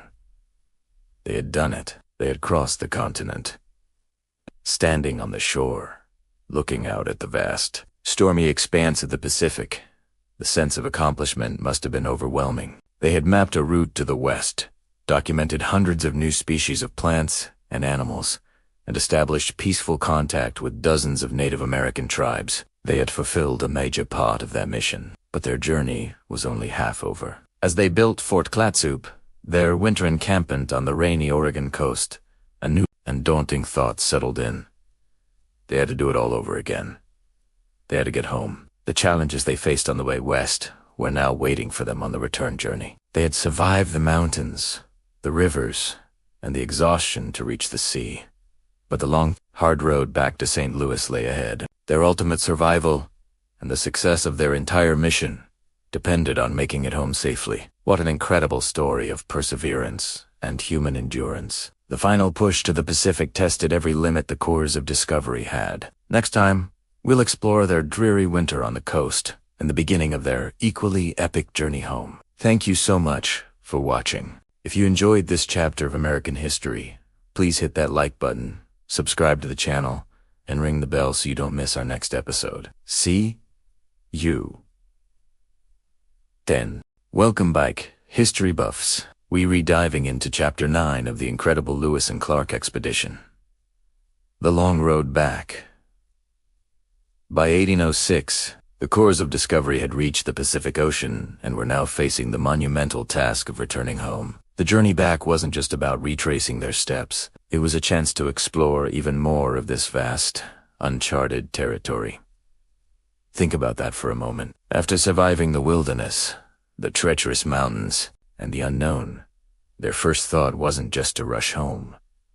It was to see what else was out there. That spirit of discovery is truly at the heart of this story. On June 24, 1806, the expedition prepared to cross the Bitterroot Mountains for the second time. This time, they had the help of Nez Perce guides, who knew the safest routes through the high-altitude Pacific, which was still covered in deep snow. This was a critical alliance. Without the local knowledge of the Nez Perce, a summer crossing would have been nearly impossible and incredibly dangerous. It's a powerful reminder of how the success of this mission often depended on the goodwill and expertise of the Native American tribes they encountered. The expedition successfully crossed the mountains in just 6 days, a stark contrast to the grueling 11 days it took them on their westward journey. Once they were over the mountains, Lewis and Clark made a strategic decision that would significantly expand the scope of their discoveries. On July 13, at a place they had called Traveler's Rest, they decided to split their forces. This wasn't a sign of disagreement,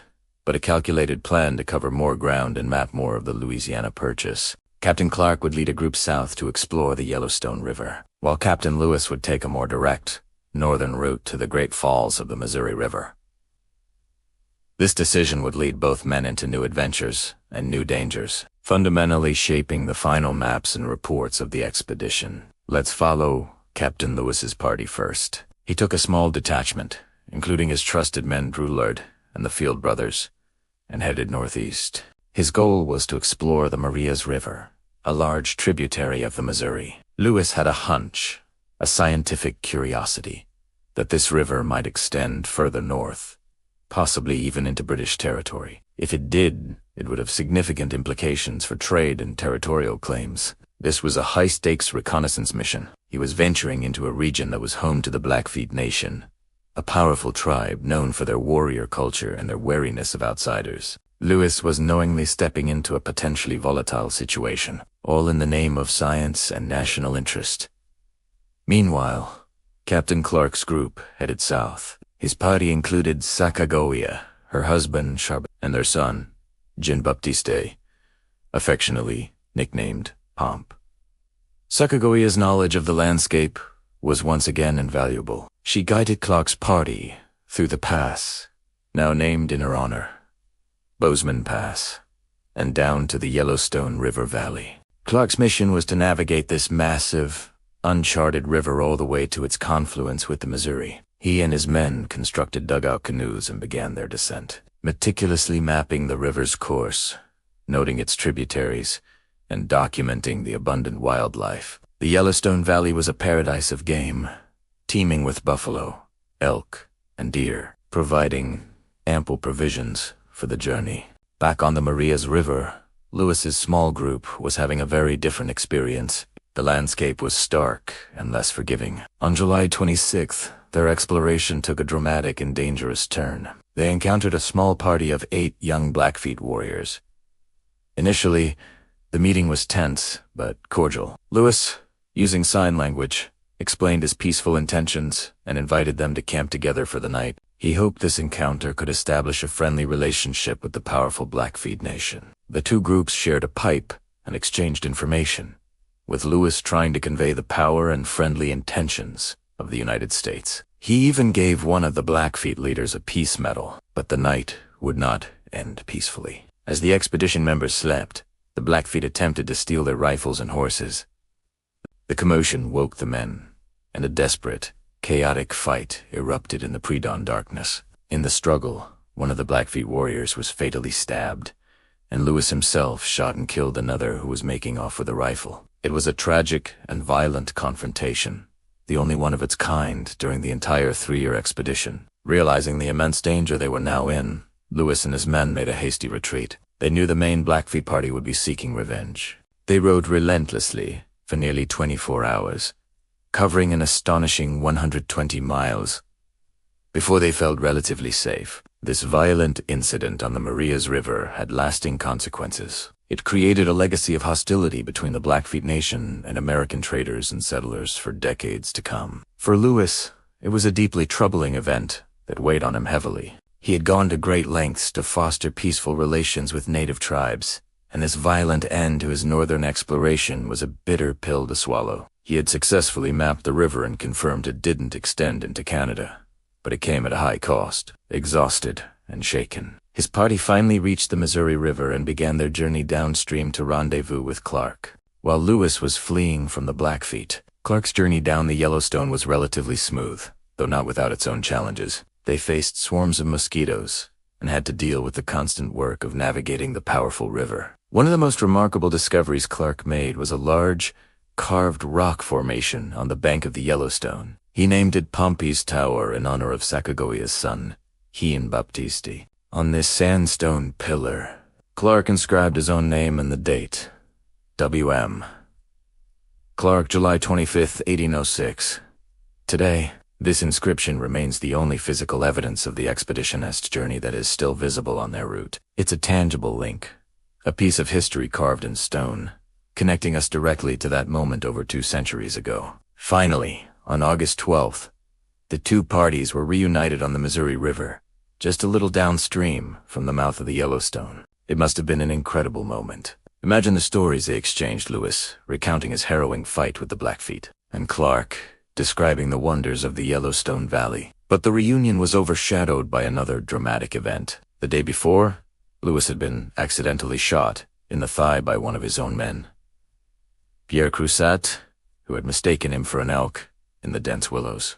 The wound was painful and serious, and Lewis was incapacitated for several weeks, leaving Clark to command the full, reunited expedition. The long road back was proving to be just as perilous as the journey out. With everyone back together, their focus now shifted entirely to one thing: getting home. Thank you so much for joining me on this leg of the journey. The story is almost at its end, but the final chapter is full of emotion and reflection. If you're enjoying this series, please hit that like button, subscribe to the channel, and ring the notification bell so you do not miss the grand finale of the Lewis and Clark expedition. We'll see you next time. Welcome, bike, history buffs, and adventure seekers. Today, we're diving deep into a pivotal and often overlooked chapter of the Lewis and Clark expedition, their tense encounter with the Blackfeet. This wasn't just another meeting. It was a moment balanced on a knife's edge, a fragile piece that threatened to shatter at any second. So, grab your gear, because we're heading back to the summer of 1806. After splitting from Clark, Meriwether Lewis led a small party north, venturing into the territory of the formidable Blackfeet people. His mission: to establish friendly relations and, crucially, to bring the Blackfeet into the American trade network. This was a high-stakes diplomatic game. The United States wanted to divert the lucrative fur trade away from their British rivals in Canada and toward American posts on the Missouri River. Lewis arrived not as a conqueror, but as an emissary, armed with gifts, medals, and what he hoped was a persuasive argument. Imagine the scene. Lewis and his 3 men, vastly outnumbered, approaching a group of 8 Blackfeet warriors. The initial moments were textbook diplomacy. Lewis, following protocol, presented a flag, a medal, and other gifts. He spoke of a great new white father in Washington and the promise of trade, prosperity, and peace. Through hand signals and a few shared words, it seemed like a promising start.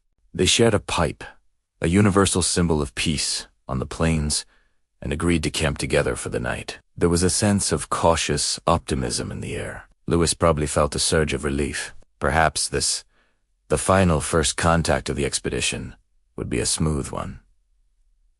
He couldn't have been more wrong. The mood began to shift as the sun went down. The core of the problem wasn't the gifts or the initial greetings. It was the entire premise of Lewis's proposal. When Lewis explained his grand vision of American trade, he also revealed that the Americans intended to supply guns and ammunition to their enemy's tribes, like the Nez Perce and the Shoshone. To the Blackfeet, this wasn't an offer of peace. It was a declaration of strategic alignment with their rivals. They saw the Americans not as neutral traders, but as future allies to the very people they fought against for resources and territory.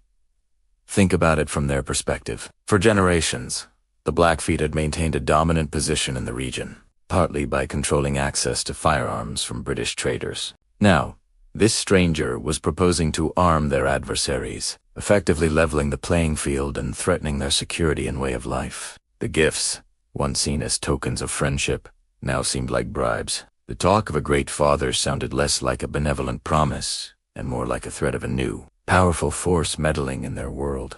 The air grew thick with suspicion. The smiles became forced, and the friendly chatter faded into a tense silence around the campfire. As the night deepened, the fragility of the situation became terrifyingly clear. Lewis, ever the vigilant leader, took the first watch.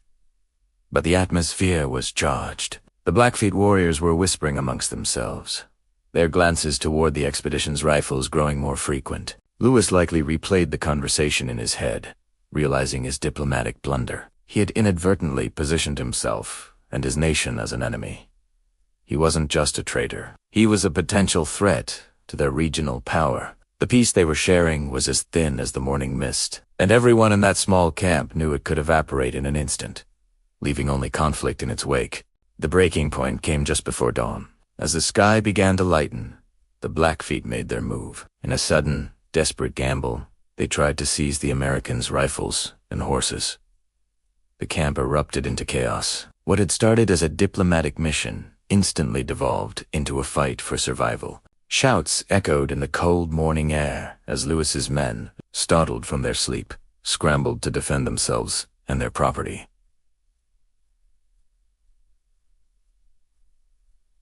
The fragile peace had shattered. This was the moment Lewis had dreaded, the hostile encounter he had worked so hard for over 2 years to avoid. In the ensuing struggle, the expedition's training kicked in. The soldiers recovered their weapons, but the confrontation turned deadly. 2 of the Blackfeet warriors were killed in the skirmish. It was a tragic and violent end to a meeting that had begun with such hope.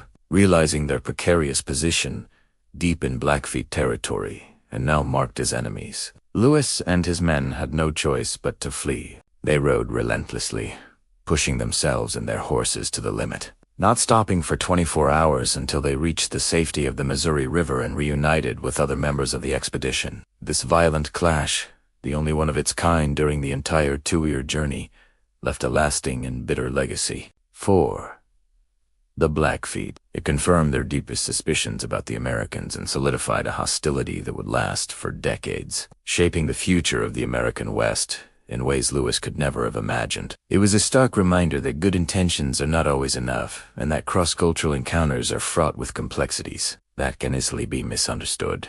The dream of a peaceful trade alliance died that morning on the plains, replaced by a legacy of conflict born from a single, fragile night. This encounter serves as a powerful lesson in history. It highlights the immense gap in perspective between the two groups. Lewis saw an economic opportunity and a strategic advantage for his nation. The Blackfeet saw a threat to their sovereignty, security, and their very existence. It's a testament to the fact that history is never simple. It's a complex tapestry woven from different viewpoints, ambitions, and fears. The fragile piece was a fleeting moment, a glimpse of a different path that was ultimately lost to misunderstanding and conflict. Thank you so much for joining us on this journey back in time. It's these complex, human stories that make history so compelling. If you found this fascinating, please hit that like button, subscribe to our channel, and ring the bell so you don't miss our next historical deep dive. We love hearing from you, so drop a comment below with your thoughts on this encounter. Until next time, stay curious. Have you ever been in a situation where everything hangs by a thread? Where one wrong move could mean disaster? That's exactly where Meriwether Lewis found himself, deep in the heart of uncharted territory, face to face with the formidable Blackfeet tribe. The air was thick with tension, so thick you could cut it with a knife. Misunderstandings and mistrust had brought both sides to the brink of a conflict that no one wanted, but no one knew how to avoid. Every warrior's hand was near his weapon. Every explorer's heart was pounding in his chest. Lewis knew he had to do something drastic, something that would break this dangerous stalemate before it was too late. The lives of his men and the very success of their monumental expedition depended on his next move. As Lewis stood there, staring into the wary eyes of the Blackfeet warriors, his mind raced. He scanned his surroundings, looking for any advantage, any way out. The negotiations had completely broken down. The cultural divide seemed too vast to bridge. It felt like a powder keg just waiting for a spark. Then, a memory flickered in the depths of his mind, a forgotten detail from months ago, buried under the daily struggle for survival. It was a note scribbled in his journal among countless other observations about flora, fauna, and river currents. A scientific curiosity he'd recorded, a celestial event predicted by astronomers back east, a solar eclipse. The memory struck him like a bolt of lightning. An eclipse was coming. Not just any day, but today. A wild, audacious idea began to form in Lewis's mind. It was a gamble of epic proportions, a bluff that could either save them or seal their doom. He looked at the sky, then back at the stern faces of the Blackfeet chief and his warriors. He had to make them believe he held a power they couldn't comprehend. Taking a deep breath to steady his nerves, Lewis straightened his back, adopting an air of authority he didn't feel. He raised his hand, not in a gesture of aggression, but as if commanding the very elements. He had to sell this. His voice, when it came, was steady and firm, ringing with a newfound, almost mystical confidence that surprised even his own men. "You have seen the power of our weapons," Lewis began, his voice carrying across the tense silence. "But that is a power of man. I serve a much greater power, the Great Spirit who commands the sun, the moon, and the stars." The Blackfeet warriors exchanged skeptical glances. This was a bold claim, even for a strange man from a distant land. They had their own powerful spirits, their own deep connection to the natural world. But Lewis pressed on, his gaze unwavering. "You doubt my words.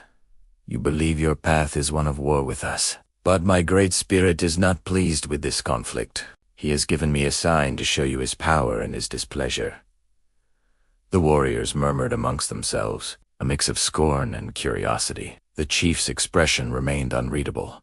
His eyes narrowed, studying Lewis intently. "If you do not agree to peace," Lewis declared, his voice rising, "if you do not lay down your arms and let us pass as friends, I will command my Great Spirit to put out the sun." A wave of disbelief, mingled with a few nervous chuckles, rippled through the tribe.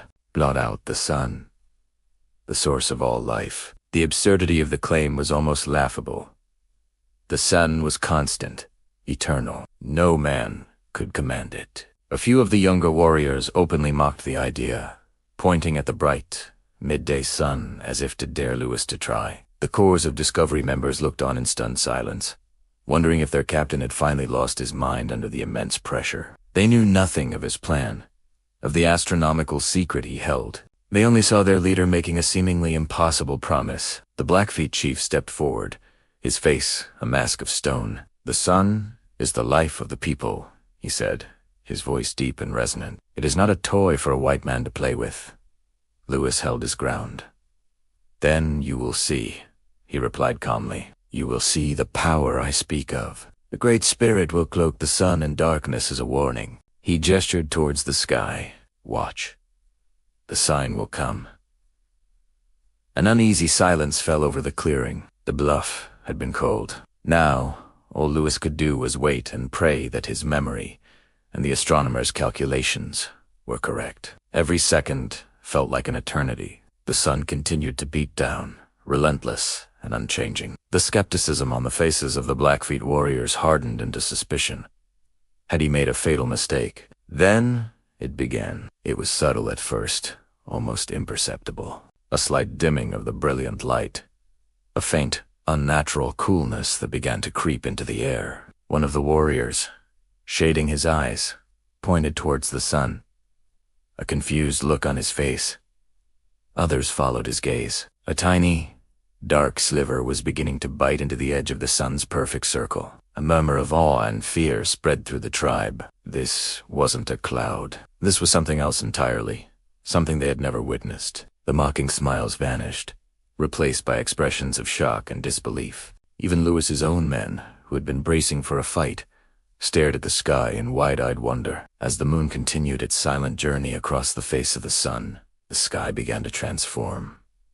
The vibrant blue faded into a deep, twilight indigo. The world was cast in an eerie, silver-gray light. The temperature dropped noticeably. Birds, confused by the premature dusk, fell silent and began to roost in the trees. The familiar landscape became strange and alien.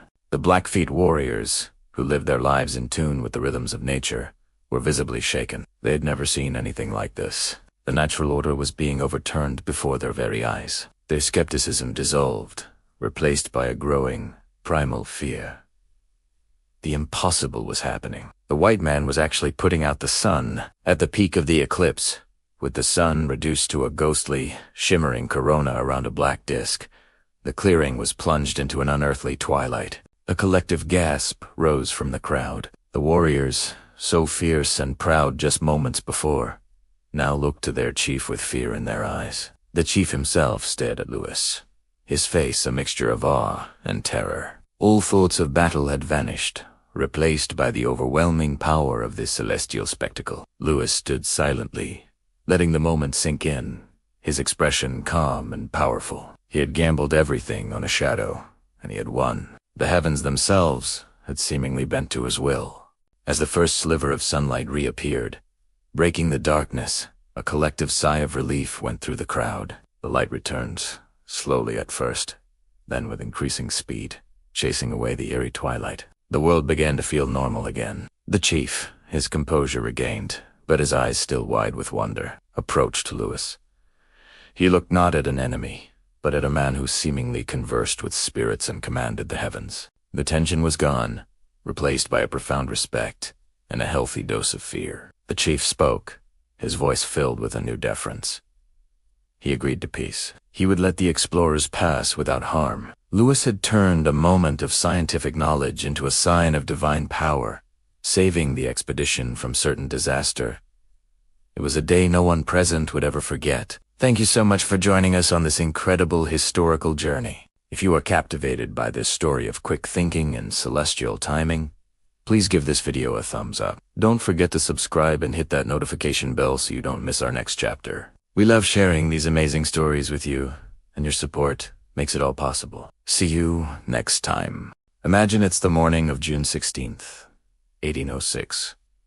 You're deep in the heart of the American West. The air is crisp, and the sun is just beginning its ascent. You're part of the Lewis and Clark Expedition, a journey into the unknown, a mission that has already tested the limits of human endurance. But on this particular day, something extraordinary, something almost supernatural, is about to happen. Welcome back to our series, where we delve into the untold stories and pivotal moments of the Lewis and Clark Expedition. Today, we're exploring a truly remarkable event, a day when the sun vanished from the sky, and Meriwether Lewis used this celestial spectacle to his strategic advantage, forever changing the dynamic with the indigenous tribes they encountered. This is the story of the great solar eclipse of 1806.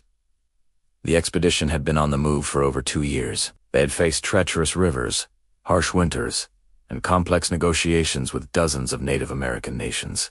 By June 1806, they were on their return journey. filled with the knowledge of the vast continent, but still far from home. Their path led them into the territory of the Blackfeet people, a powerful and formidable confederacy known for their warrior culture and deep connection to their ancestral lands. Tensions were palpable.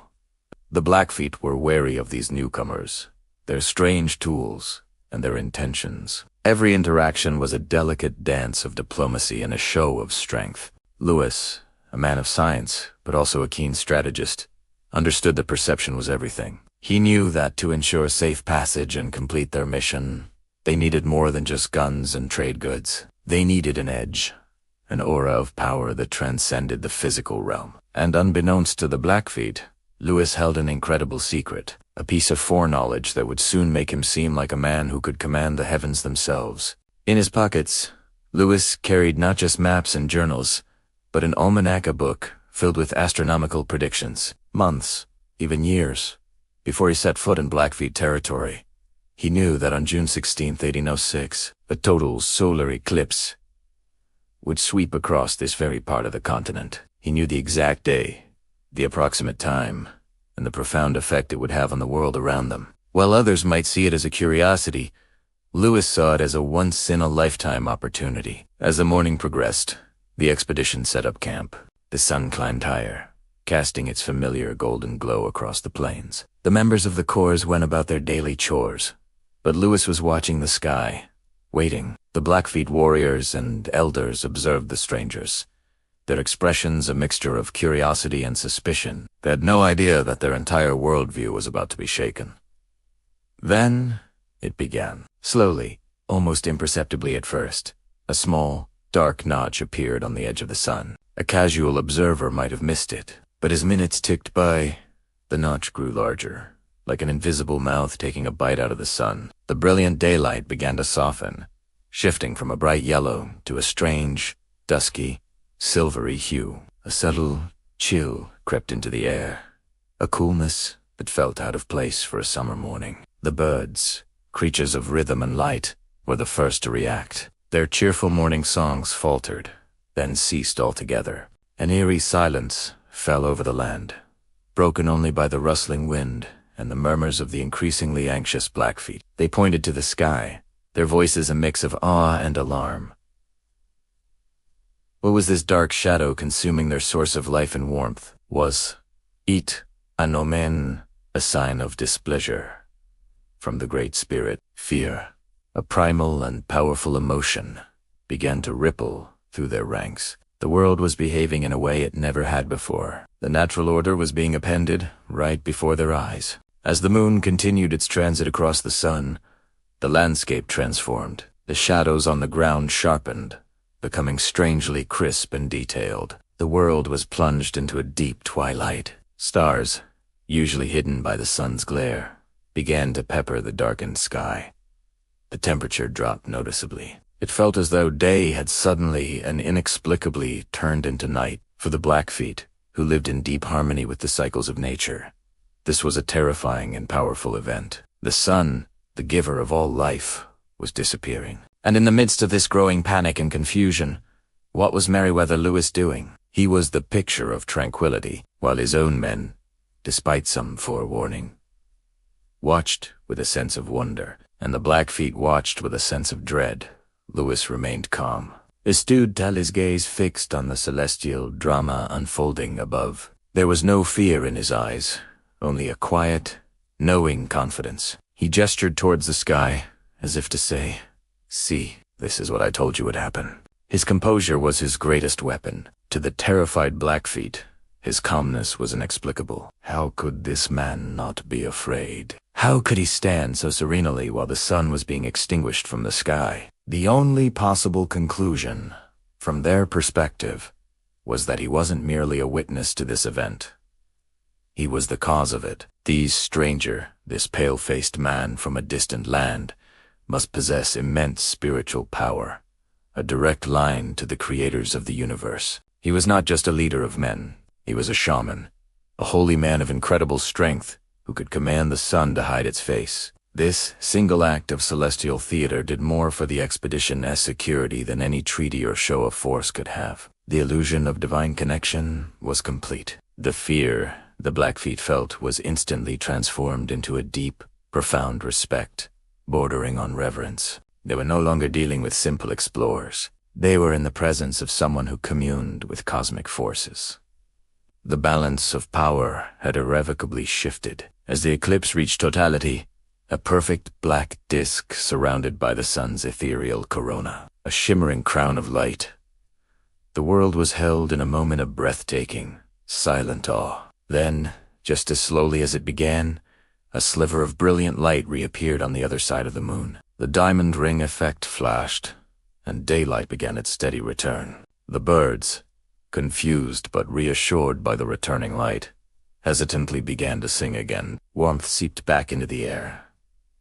The world was returning to normal. For Lewis and his men, it was a moment of relief and quiet triumph. For the Blackfeet, it was proof of Lewis's power. He had not only made the sun disappear, but he had also brought it back. The encounter, which could have easily turned hostile, became one of cautious alliance. The expedition was able to trade, gather information, and pass through their lands with a degree of safety they might not have otherwise enjoyed. This event is a powerful reminder of how knowledge, in this case, astronomical knowledge, can be a form of power. Lewis's genius was not just in his skills as an explorer and a naturalist, but in his ability to understand human psychology and leverage a natural phenomenon to create a mythic, larger-than-life persona. He didn't lie or deceive in the traditional sense. He simply allowed the Blackfeet to draw their own conclusions based on his extraordinary calm in the face of an extraordinary event. It was a masterful piece of psychological strategy, played out on the grandest stage imaginable. The story of the 1806 solar eclipse is one of the most fascinating and often overlooked chapters in the saga of Lewis and Clark. It highlights the intersection of science, culture, and strategy, and it shows how a leader's greatest asset can sometimes be the knowledge they carry and the composure they display in a crisis. It truly was the day the sun disappeared, and the day Meriwether Lewis became, in the eyes of the Blackfeet, a man who walked with gods. Thanks for joining us on this journey back in time. If you found this story as fascinating as we do, please hit that like button and subscribe for more deep dives into the incredible history that shaped our world. Let us know in the comments what other moments from the Lewis and Clark expedition you'd like to see us cover. We'll see you in the next video. As the last sliver of the sun vanishes, a collective gasp echoes across the plains. The world is plunged into an eerie twilight, a sudden, chilling darkness that steals the warmth from the air. The birds fall silent. The wind holds its breath. A profound, unnatural quiet descends upon the land, broken only by the uneasy murmurs of the Blackfeet warriors. They stare at the sky, their faces a mixture of confusion, fear, and disbelief. What magic is this? The day has turned to night, stolen by this pale-skinned stranger who had warned them, who had promised this would happen. Their bravado from moments before evaporates, replaced by a primal, the most seasoned warriors, men who have faced every danger the wilderness could throw at them. Now look upon Meriwether Lewis, not as an enemy, but as something more, something powerful. In the heart of this manufactured night, Lewis stands his ground. His heart pounds in his chest, a frantic drumbeat against his ribs. He had gambled everything on this celestial event, on the cold, hard data from his almanac. He knew the eclipse was coming, a predictable, scientific phenomenon, but explaining astronomy to a people who saw the hand of the Great Spirit in every sunrise and storm was impossible. He had to show them. He had to use their belief system, their reverence for the cosmos, to his advantage. He holds his gaze steady, projecting an aura of calm control he does not feel. He needs them to believe he commanded this, that he holds the power to take and return the sun. His life, and the lives of his men, depend on this celestial theater. He watches their faces in the dim light, seeing the seeds of doubt and fear blossom into something else entirely. Reverence. Then, as slowly as it disappeared, a sliver of brilliant light pierces the darkness. It's a diamond in the sky, a promise of warmth and life returning. A collective sigh of relief, almost a prayer, escapes the lips of the Blackfeet. The light grows, pushing back the shadows, painting the landscape in familiar colors once again. The birds begin to sing, tentatively at first, then in a joyous chorus. The world awakens, reborn from the strange, midday night. The warriors, who just an hour ago were poised for battle, now lower their weapons. Their eyes are no longer filled with hostility, but with a deep, unsettling respect. They look at Louis as if seeing him for the first time. The man who could command the sun, the man who could steal the day, and then give it back. The chief, a towering figure whose face was a mask of stoic aggression, now approaches Louis. His steps are slow, deliberate. There is no threat in his posture, only a cautious curiosity. He stops a few feet away and simply stares. The other warriors follow his lead, their formation breaking as they gather around, not as a menacing circle, but as an inquisitive crowd. The tension that had been thick enough to cut with a knife has completely vanished. It's been replaced by a quiet, almost sacred atmosphere. Louis, sensing the shift, allows a small, controlled smile to touch his lips. The gamble paid off. Science, disguised as magic, had saved them. He had not fired a single shot, yet he had won a battle more significant than any armed conflict. He had won their minds. In the days that follow, the camp transforms. The air of hostility is gone, replaced by a genuine, if cautious, peace. The Blackfeet, who had seen the expedition as an invasion, now view them as honored, perhaps even supernatural, guests. They bring gifts of food, beasts and meat, dried berries, and fresh roots.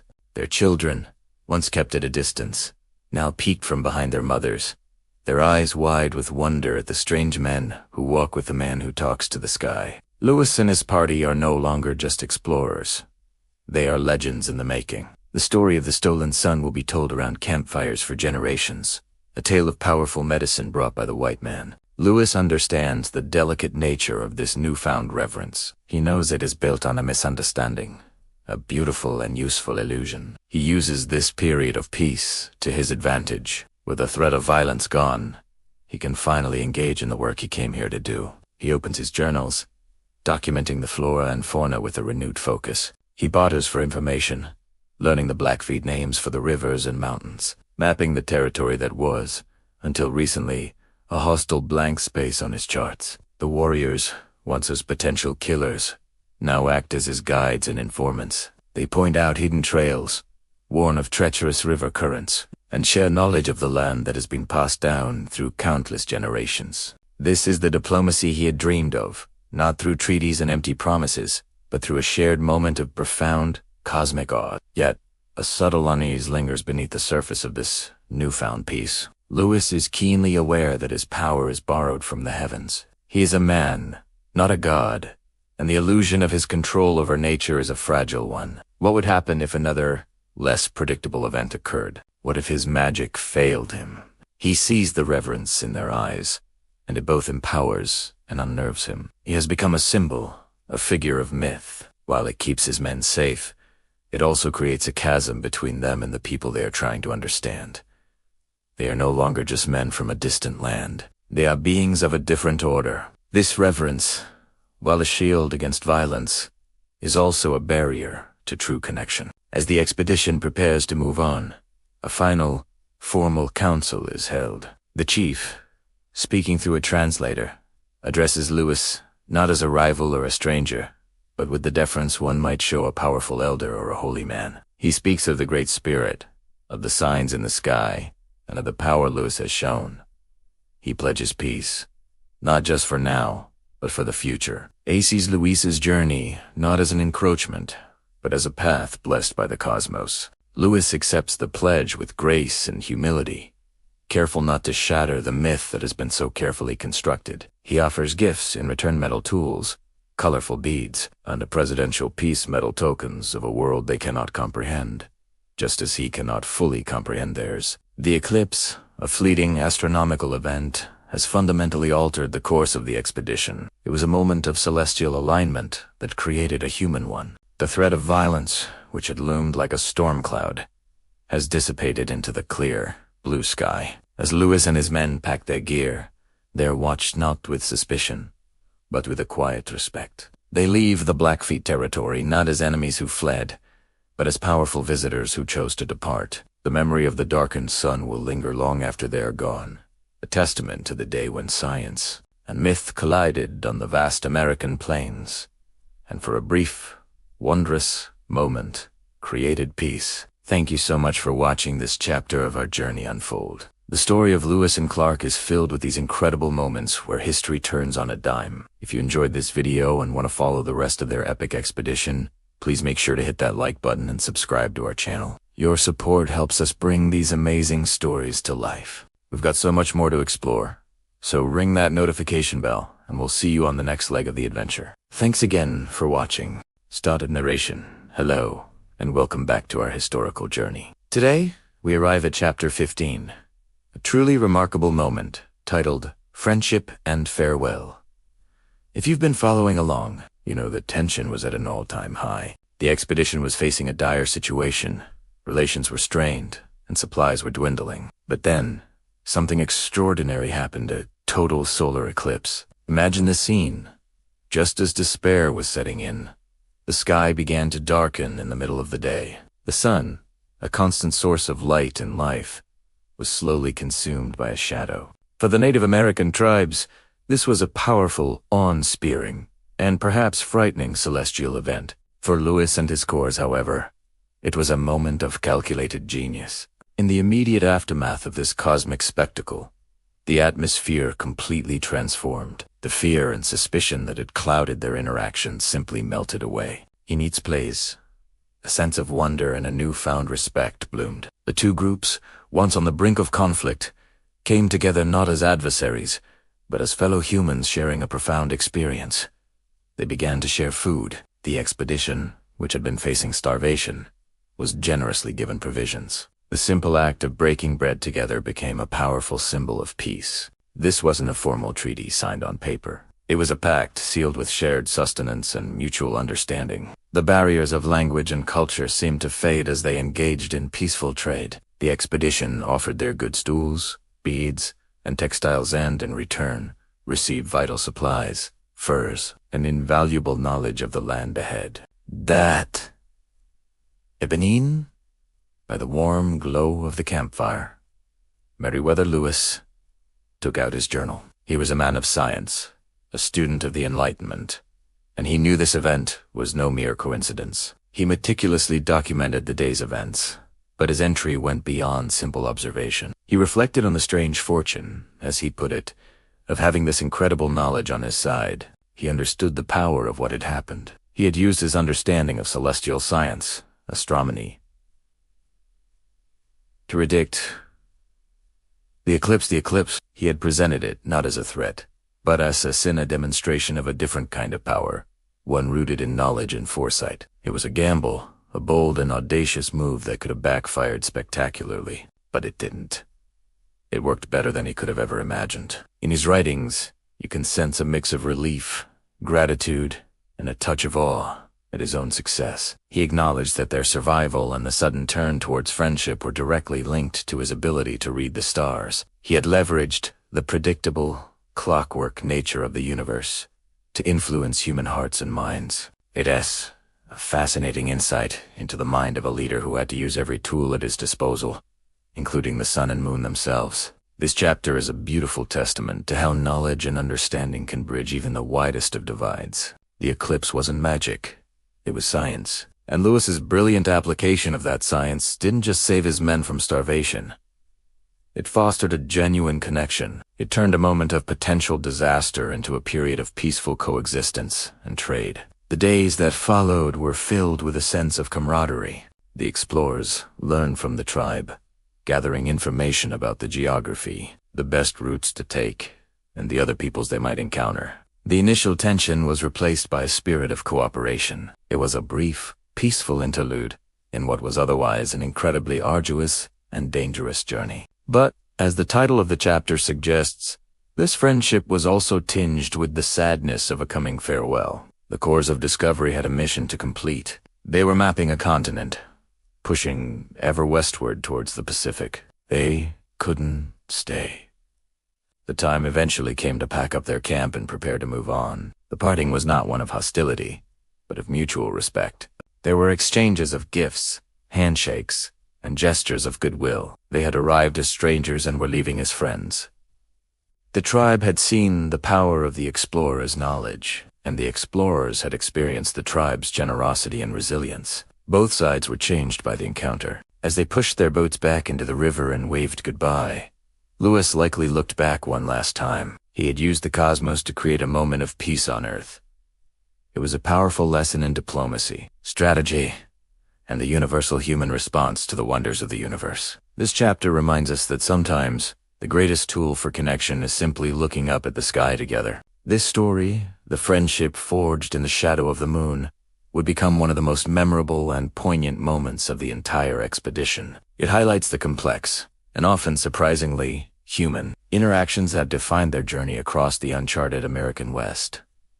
It proves that, even in the most unfamiliar of circumstances, common ground can be found, and friendship can blossom. Thank you so much for joining me for this incredible chapter of the story. It's a powerful reminder of how knowledge and empathy can overcome fear. If you enjoyed this deep dive, please give this video a thumbs up, and don't forget to subscribe and hit that notification bell so you won't miss our next adventure. We'd love to have you with us as we continue the journey. See you next time. Welcome back to our journey through history. After 2 long, arduous years, the course of discovery is finally on the home stretch. This is Chapter 16. The journey home resumes. Imagine the scene. August 12th, 1806. The 2 separate parties of the expedition, one led by Louis and the other by Clark, finally reunite on the banks of the mighty Missouri River. The relief, the joy, the sheer sense of accomplishment must have been overwhelming. They had been separated for over a month, navigating treacherous terrain and facing unknown dangers.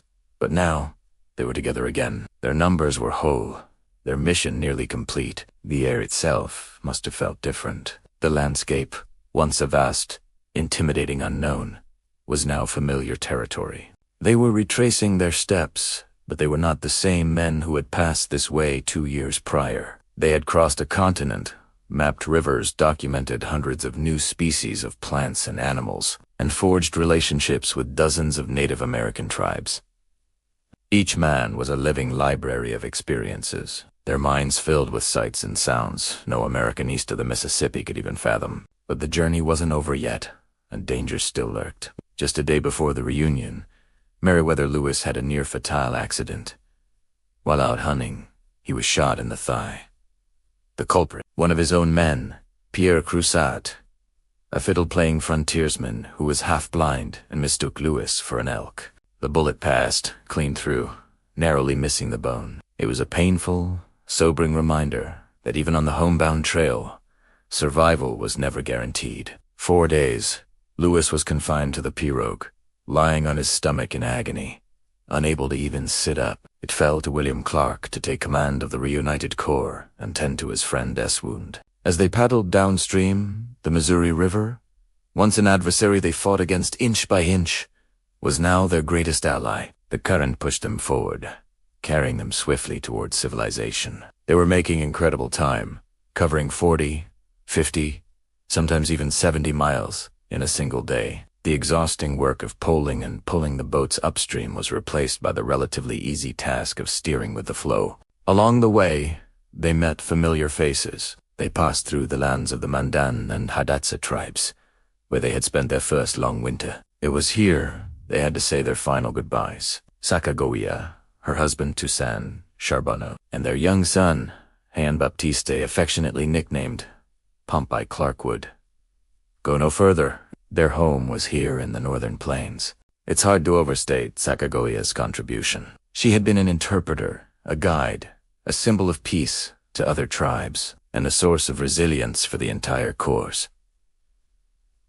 Clark, who had grown incredibly fond of little Pomp, made a heartfelt offer to Charbonneau. He promised to raise the boy as his own, to give him an education and a life back in St. Louis. It was a promise he would later fulfill, a testament to the deep bonds forged in the wilderness. Saying goodbye to this remarkable family was a poignant, bittersweet moment for the entire expedition. Another member also parted ways here, Private John Coulter. He requested permission to leave the expedition early to join a pair of fur trappers.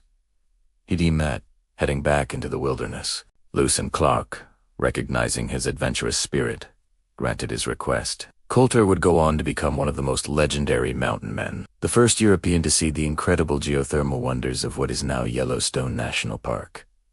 His story became a new thread in the tapestry of the American West, spun off from the main expedition, with their numbers slightly diminished, but their spirits high. The rest of the corps continued their rapid descent of the Missouri.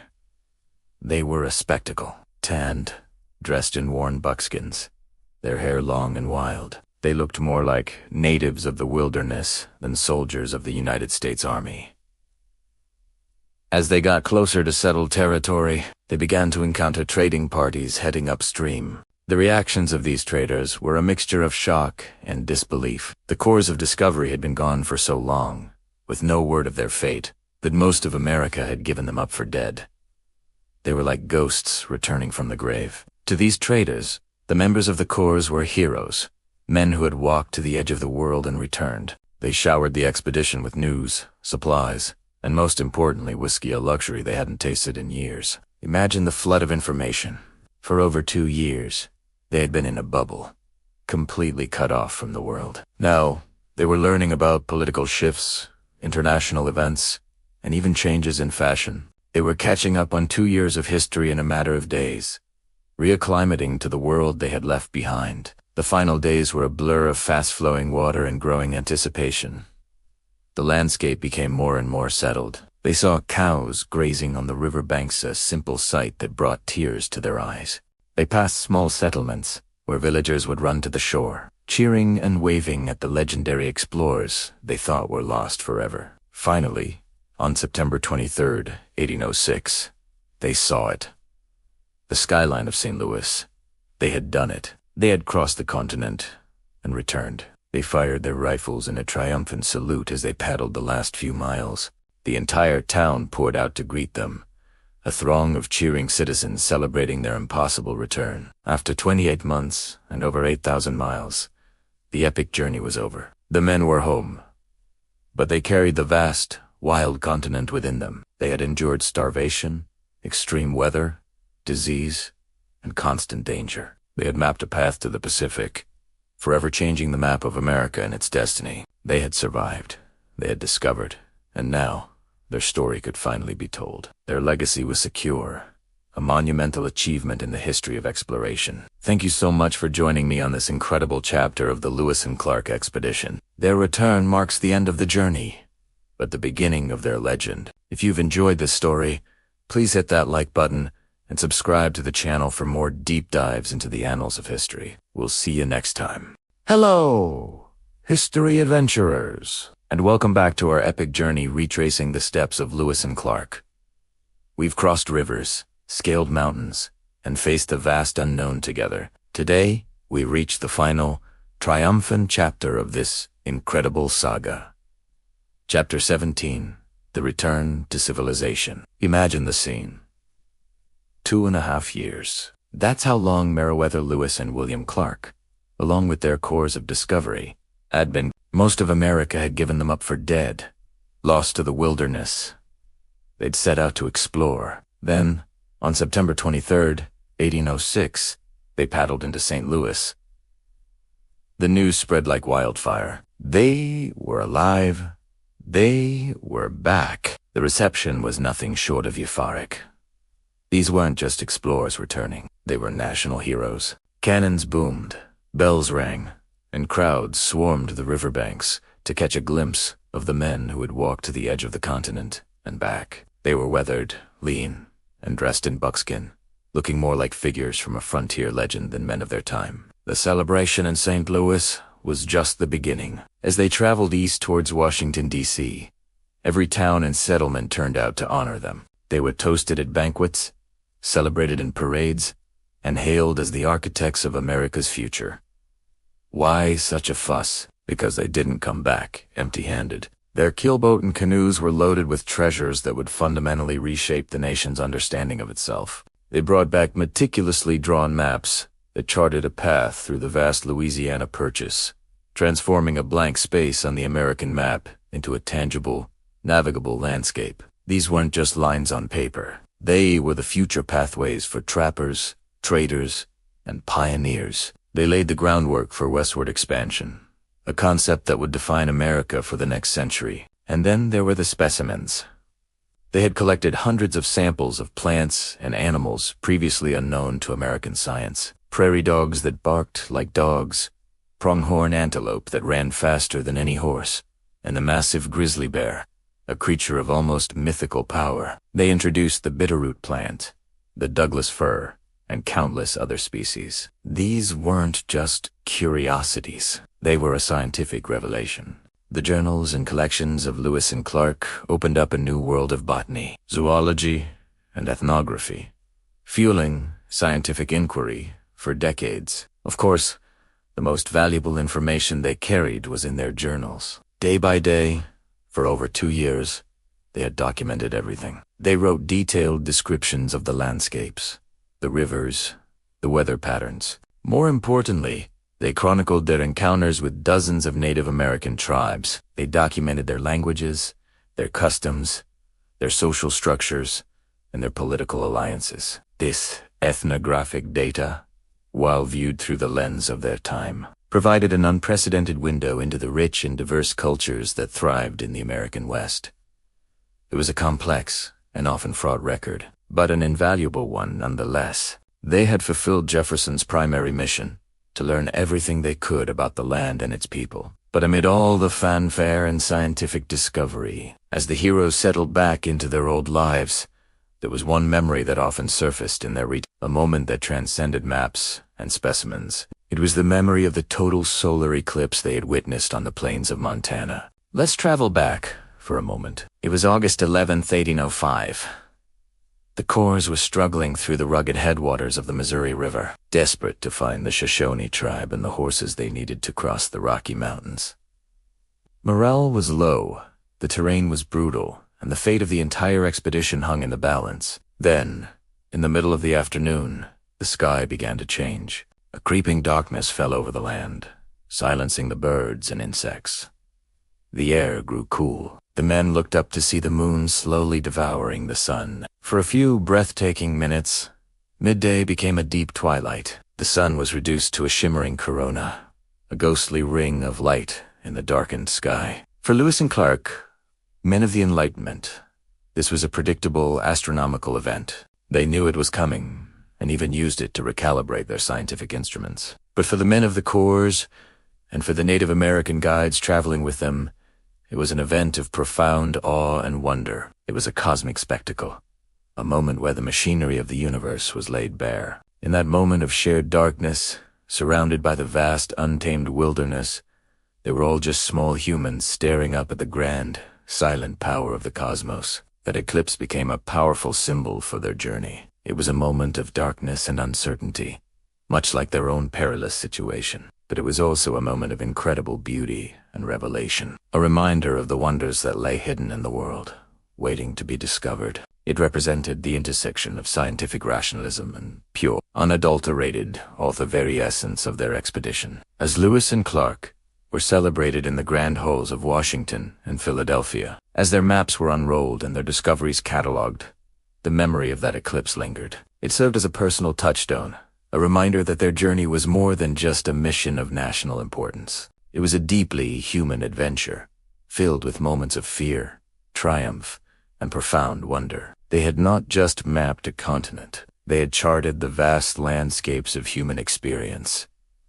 The legacy of Lewis and Clark is immense and complex. They opened the door to westward expansion, which brought both opportunity and profound tragedy, especially for the Native American populations, whose lands were soon overrun. Their journey was the first chapter in a long and often difficult story of America's relationship with its western frontier. But in their return, they gave the young nation a new story about itself. It was a story of courage, of perseverance, of intellectual curiosity, and of the boundless possibilities that lay just over the horizon. They returned not just with maps and data, but with a vision of a continent that was grander, richer, and more wondrous than anyone had ever imagined. And in the quiet moments, they carried with them the memory of a darkened sun over the plains, a celestial seal on the greatest American adventure ever told. Thank you so much for joining me on this incredible journey through the Lewis and Clark expedition. It's been an honor to explore this history with you. If you enjoyed this series, please hit that like button and consider subscribing to the channel for more deep dives into the stories that shaped our world. We'll see you next time. Have you ever wondered how ancient civilizations navigated the world without Google Maps or a clock on their wrist? What if I told you they used something far more profound, something that connected them to the very cosmos itself? Today, we're diving into a fascinating story where science and spirit weren't just compatible. They were partners in preventing conflict and building bridges between worlds. Imagine this. Two powerful cultures, on the brink of a major clash. Tensions are high, misunderstandings are rampant, and it seems like nothing can stop the inevitable collision. But then, something extraordinary happens. The sky begins to darken in the middle of the day. The sun, the source of all life, starts to disappear. A total solar eclipse.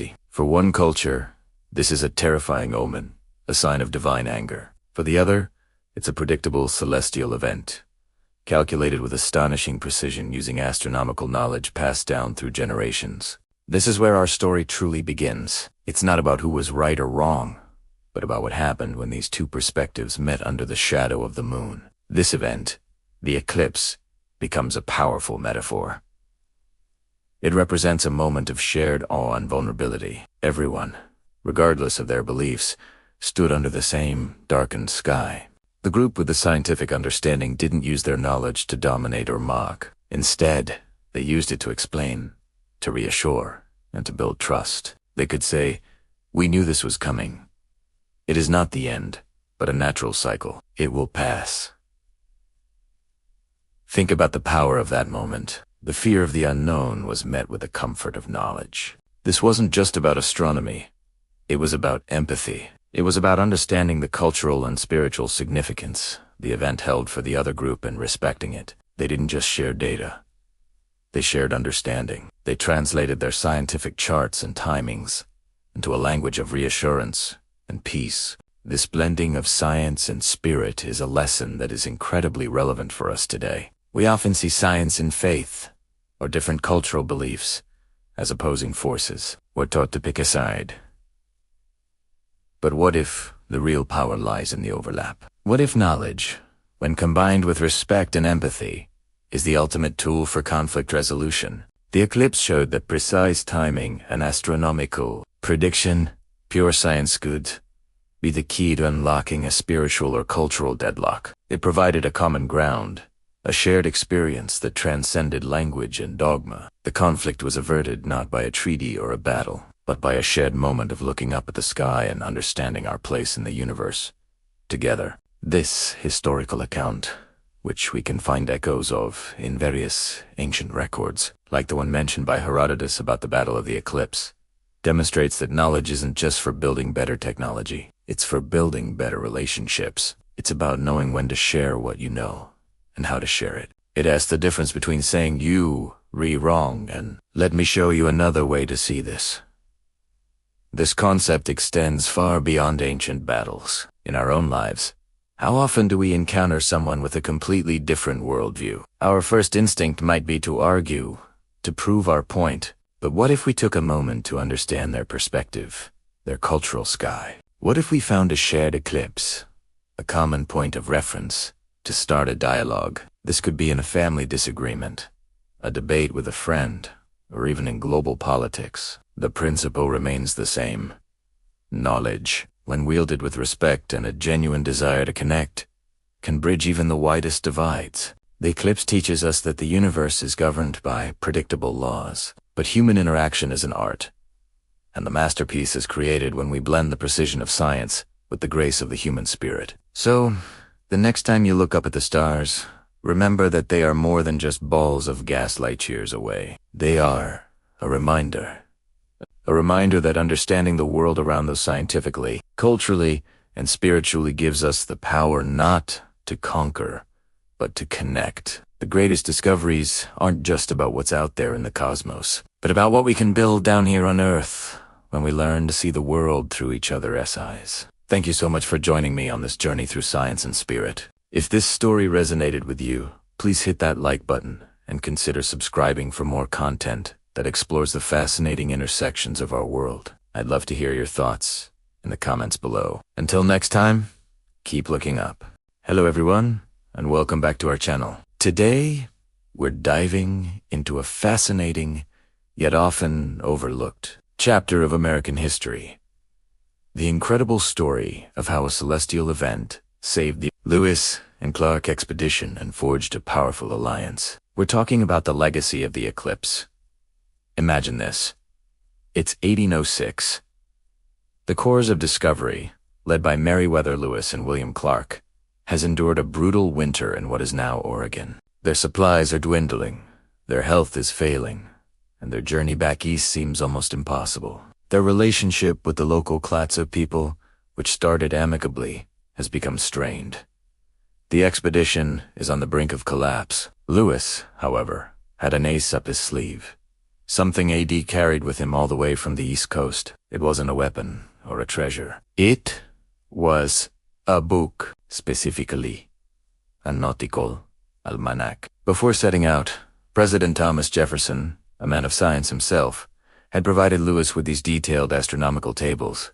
Jefferson knew that understanding the heavens could be just as crucial as navigating the rivers. Leafing through this almanac, Lewis discovered a monumental piece of information. A total solar eclipse was predicted to occur on June 16, 1806. A plan began to form in his mind, a daring gamble that would blend scientific knowledge with masterful showmanship. He knew that an event of this magnitude would be seen as a powerful omen by the Native American tribes. Gathering the local chiefs, Lewis, with a straight face and an air of immense authority, made a bold proclamation. He told them that the Great Spirit was displeased with the growing tension and would soon send a sign of his anger. He declared that on a specific day, the Great Spirit would blot out the sun and plunge the land into darkness as a warning. You can imagine the skepticism and perhaps even amusement among the chiefs. Who was this outsider to claim he knew the mind of the Great Spirit?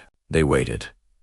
The days ticked by. Then, on the morning of June 16th, right on schedule, the sky began to change. The moon started its slow, inexorable crawl across the face of the sun. Daylight faded into an eerie twilight. The birds fell silent, and a profound sense of awe and fear washed over the land. As the sun disappeared into a perfect, dark circle crowned by the shimmering corona, panic erupted. The people, terrified by this celestial spectacle, rushed to Lewis, begging him to intercede. They pleaded with him to ask the Great Spirit to restore the light. This was the moment Lewis had been waiting for. Maintaining his calm, prophetic demeanor, he told them he would speak to the Great Spirit. After a dramatic pause, just as the almanac indicated the eclipse would end, he announced that the spirit was appeased and would return the sun. And just like that, the moon continued its journey, and the brilliant light of the sun poured back onto the earth. The effect was instantaneous and profound. To the Clatsop and other tribes, Lewis was no longer just a weary explorer. He was a powerful shaman, a man who could command the heavens. The fear and mistrust vanished, replaced by respect and awe. That single act of what we might call celestial diplomacy changed everything. The tribes immediately opened their hearts and they provided the expedition with vital food, canoes, and guides for the treacherous journey up the Columbia River. This newfound alliance was the lifeline the Corps of Discovery desperately needed. Without the aid that followed the eclipse, it's highly probable the expedition would have failed, its members succumbing to starvation or getting lost in the unforgiving wilderness. But the story doesn't end there. For years, some historians questioned the account. Was it an embellished tale to make Lewis seem more heroic? Was the timing just a lucky coincidence? For a long time, it remained a captivating but debated piece of folklore. Then came the modern age of astronomy and technology. With powerful computer programs, scientists and historians could rewind the celestial clock. They entered the date June 16th, 1806, and the approximate location of the expedition. And what did they find? The software confirmed it with pinpoint accuracy. A total solar eclipse was indeed visible from that exact spot, on that exact day, at that exact time. The data was irrefutable. Lewis's almanac was correct. His prediction wasn't a guess or a fabrication. It was a calculated application of scientific knowledge. The oral histories passed down through generations of Native Americans, which told of the day the sun went dark, were validated by modern science. This confirmation elevates the story from a clever trick to a landmark moment in history. It stands as one of the very first and most dramatic examples of science being used as a tool for diplomacy in American history. It wasn't about military might or political maneuvering. It was about leveraging a shared, universal human experience. All the solar eclipse do, build a bridge between two vastly different cultures. Think about the brilliance of it. Lewis understood that science, to be effective in this context, needed to be translated. He didn't give the chiefs a lecture on lunar orbits and solar mechanics. Instead, he framed the scientific fact within a cultural context they would understand and respect. He used the language of omens and spirits to communicate a predictable, natural phenomena. It was a masterclass in cross-cultural communication. This event fundamentally reshaped the legacy of the Lewis and Clark expedition. It highlights that their success wasn't just due to their toughness and endurance, but also to their intellect and adaptability. Lewis, in particular, embodied the Jeffersonian ideal of the explorer. He was collecting plant specimens one day and commanding the sun the next. The legacy of the eclipse serves as a powerful reminder that knowledge is power, but wisdom is knowing how to apply it. It shows that sometimes the greatest tools for survival and cooperation aren't found in a survival pack, but within the pages of a book and the ingenuity of the human mind. It is a testament to the idea that understanding the universe around us can help us better understand each other, forging connections that can change the course of history.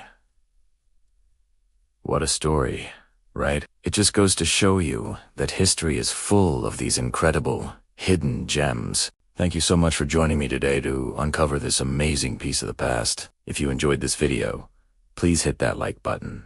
And to UNT, forget to subscribe and ring the bell so you won't miss our next historical adventure. See you in the next video. Welcome back to our journey through the heart of history, where stories are etched, not just in books, but in the very land itself. Today, we arrive at a moment of profound tranquility, a chapter we call When the Sky Spoke Peace. Imagine, if you will, the vast western plains stretching out to meet the horizon. The day, with all its noise and struggle, is drawing to a close. A deep, calming silence begins to settle over the landscape, broken only by the whisper of the wind through the tall grasses. This is the magic hour, the time known as twilight. As the sun begins its slow descent, the sky transforms into a canvas of impossible colors. Fiery oranges bleed into soft pinks, which then melt into deep purples and indigo. The clouds, once white and fluffy, now catch the last rays of light, glowing like embers scattered across the heavens. It's a spectacle that commands your full attention, a silent symphony of light and color that stills the soul. Down on the plains, the world holds its breath. The silhouettes of distant mesas and buttes stand like ancient sentinels, their rugged shapes softened by the fading light. The air grows cooler, carrying the scent of sagebrush and dry earth, a fragrance that speaks of timelessness and resilience. In TS moment, everything feels connected to the land, the sky, the very air you breathe. This isn't just a sunset. It's a celestial event that has been witnessed by countless generations. For the people who have called these plains home for centuries, this daily display is more than just beautiful. It is a sacred time, a reminder of the cycles of life, death, and rebirth. It's a moment for reflection, for gratitude, and for communion with the spirit of the world. Think of the gatherings that have taken place under such skies. Elders sharing stories with the young, their faces illuminated by the warm, gentle glow. Different tribes, perhaps once at odds, laying down their conflicts as the sun laid down its light, finding common ground in the shared awe of the moment. The sky, in its infinite majesty, doesn't recognize human divisions. It offers its beauty to all, a universal language of peace that requires no translation. In that brief, breathtaking interlude between day and night, the sun itself seems to become a messenger. It doesn't shout or command.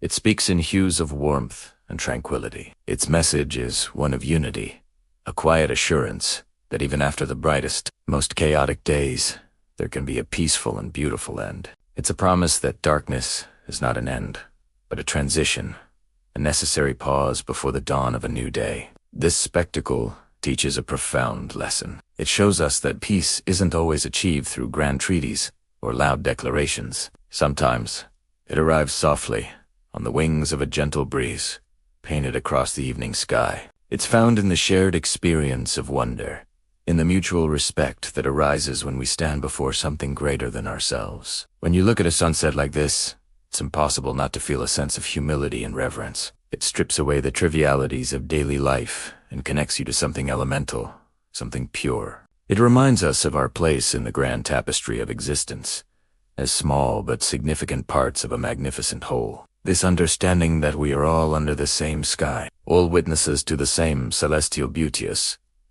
the foundation of true empathy. It's the starting point for bridging cultural divides, when we can appreciate the world through another's eyes. When we can share in their reverence for the land and the sky, we begin to see our common humanity. The beauty of the Western Plains at twilight is a testament to the enduring power of nature to inspire peace and understanding. It's a living story, told every evening, inviting us to pause, to listen, and to feel. It's a reminder that the most powerful messages are often the quietest, and that the greatest truths are written in light. So as we close this chapter, let's carry this image with us. The sun sinking below the horizon, bathing the world in a final, peaceful glow. Let's remember the wonder of that moment, the deep respect it inspires, and the beautiful possibility of understanding that blossoms when we simply take the time to look up at the sky together. Thank you for joining us on this reflective journey. If this story moved you, please consider liking the video and subscribing to our channel for more explorations into the heart of our world. Until next time, may you find peace in your own sunsets.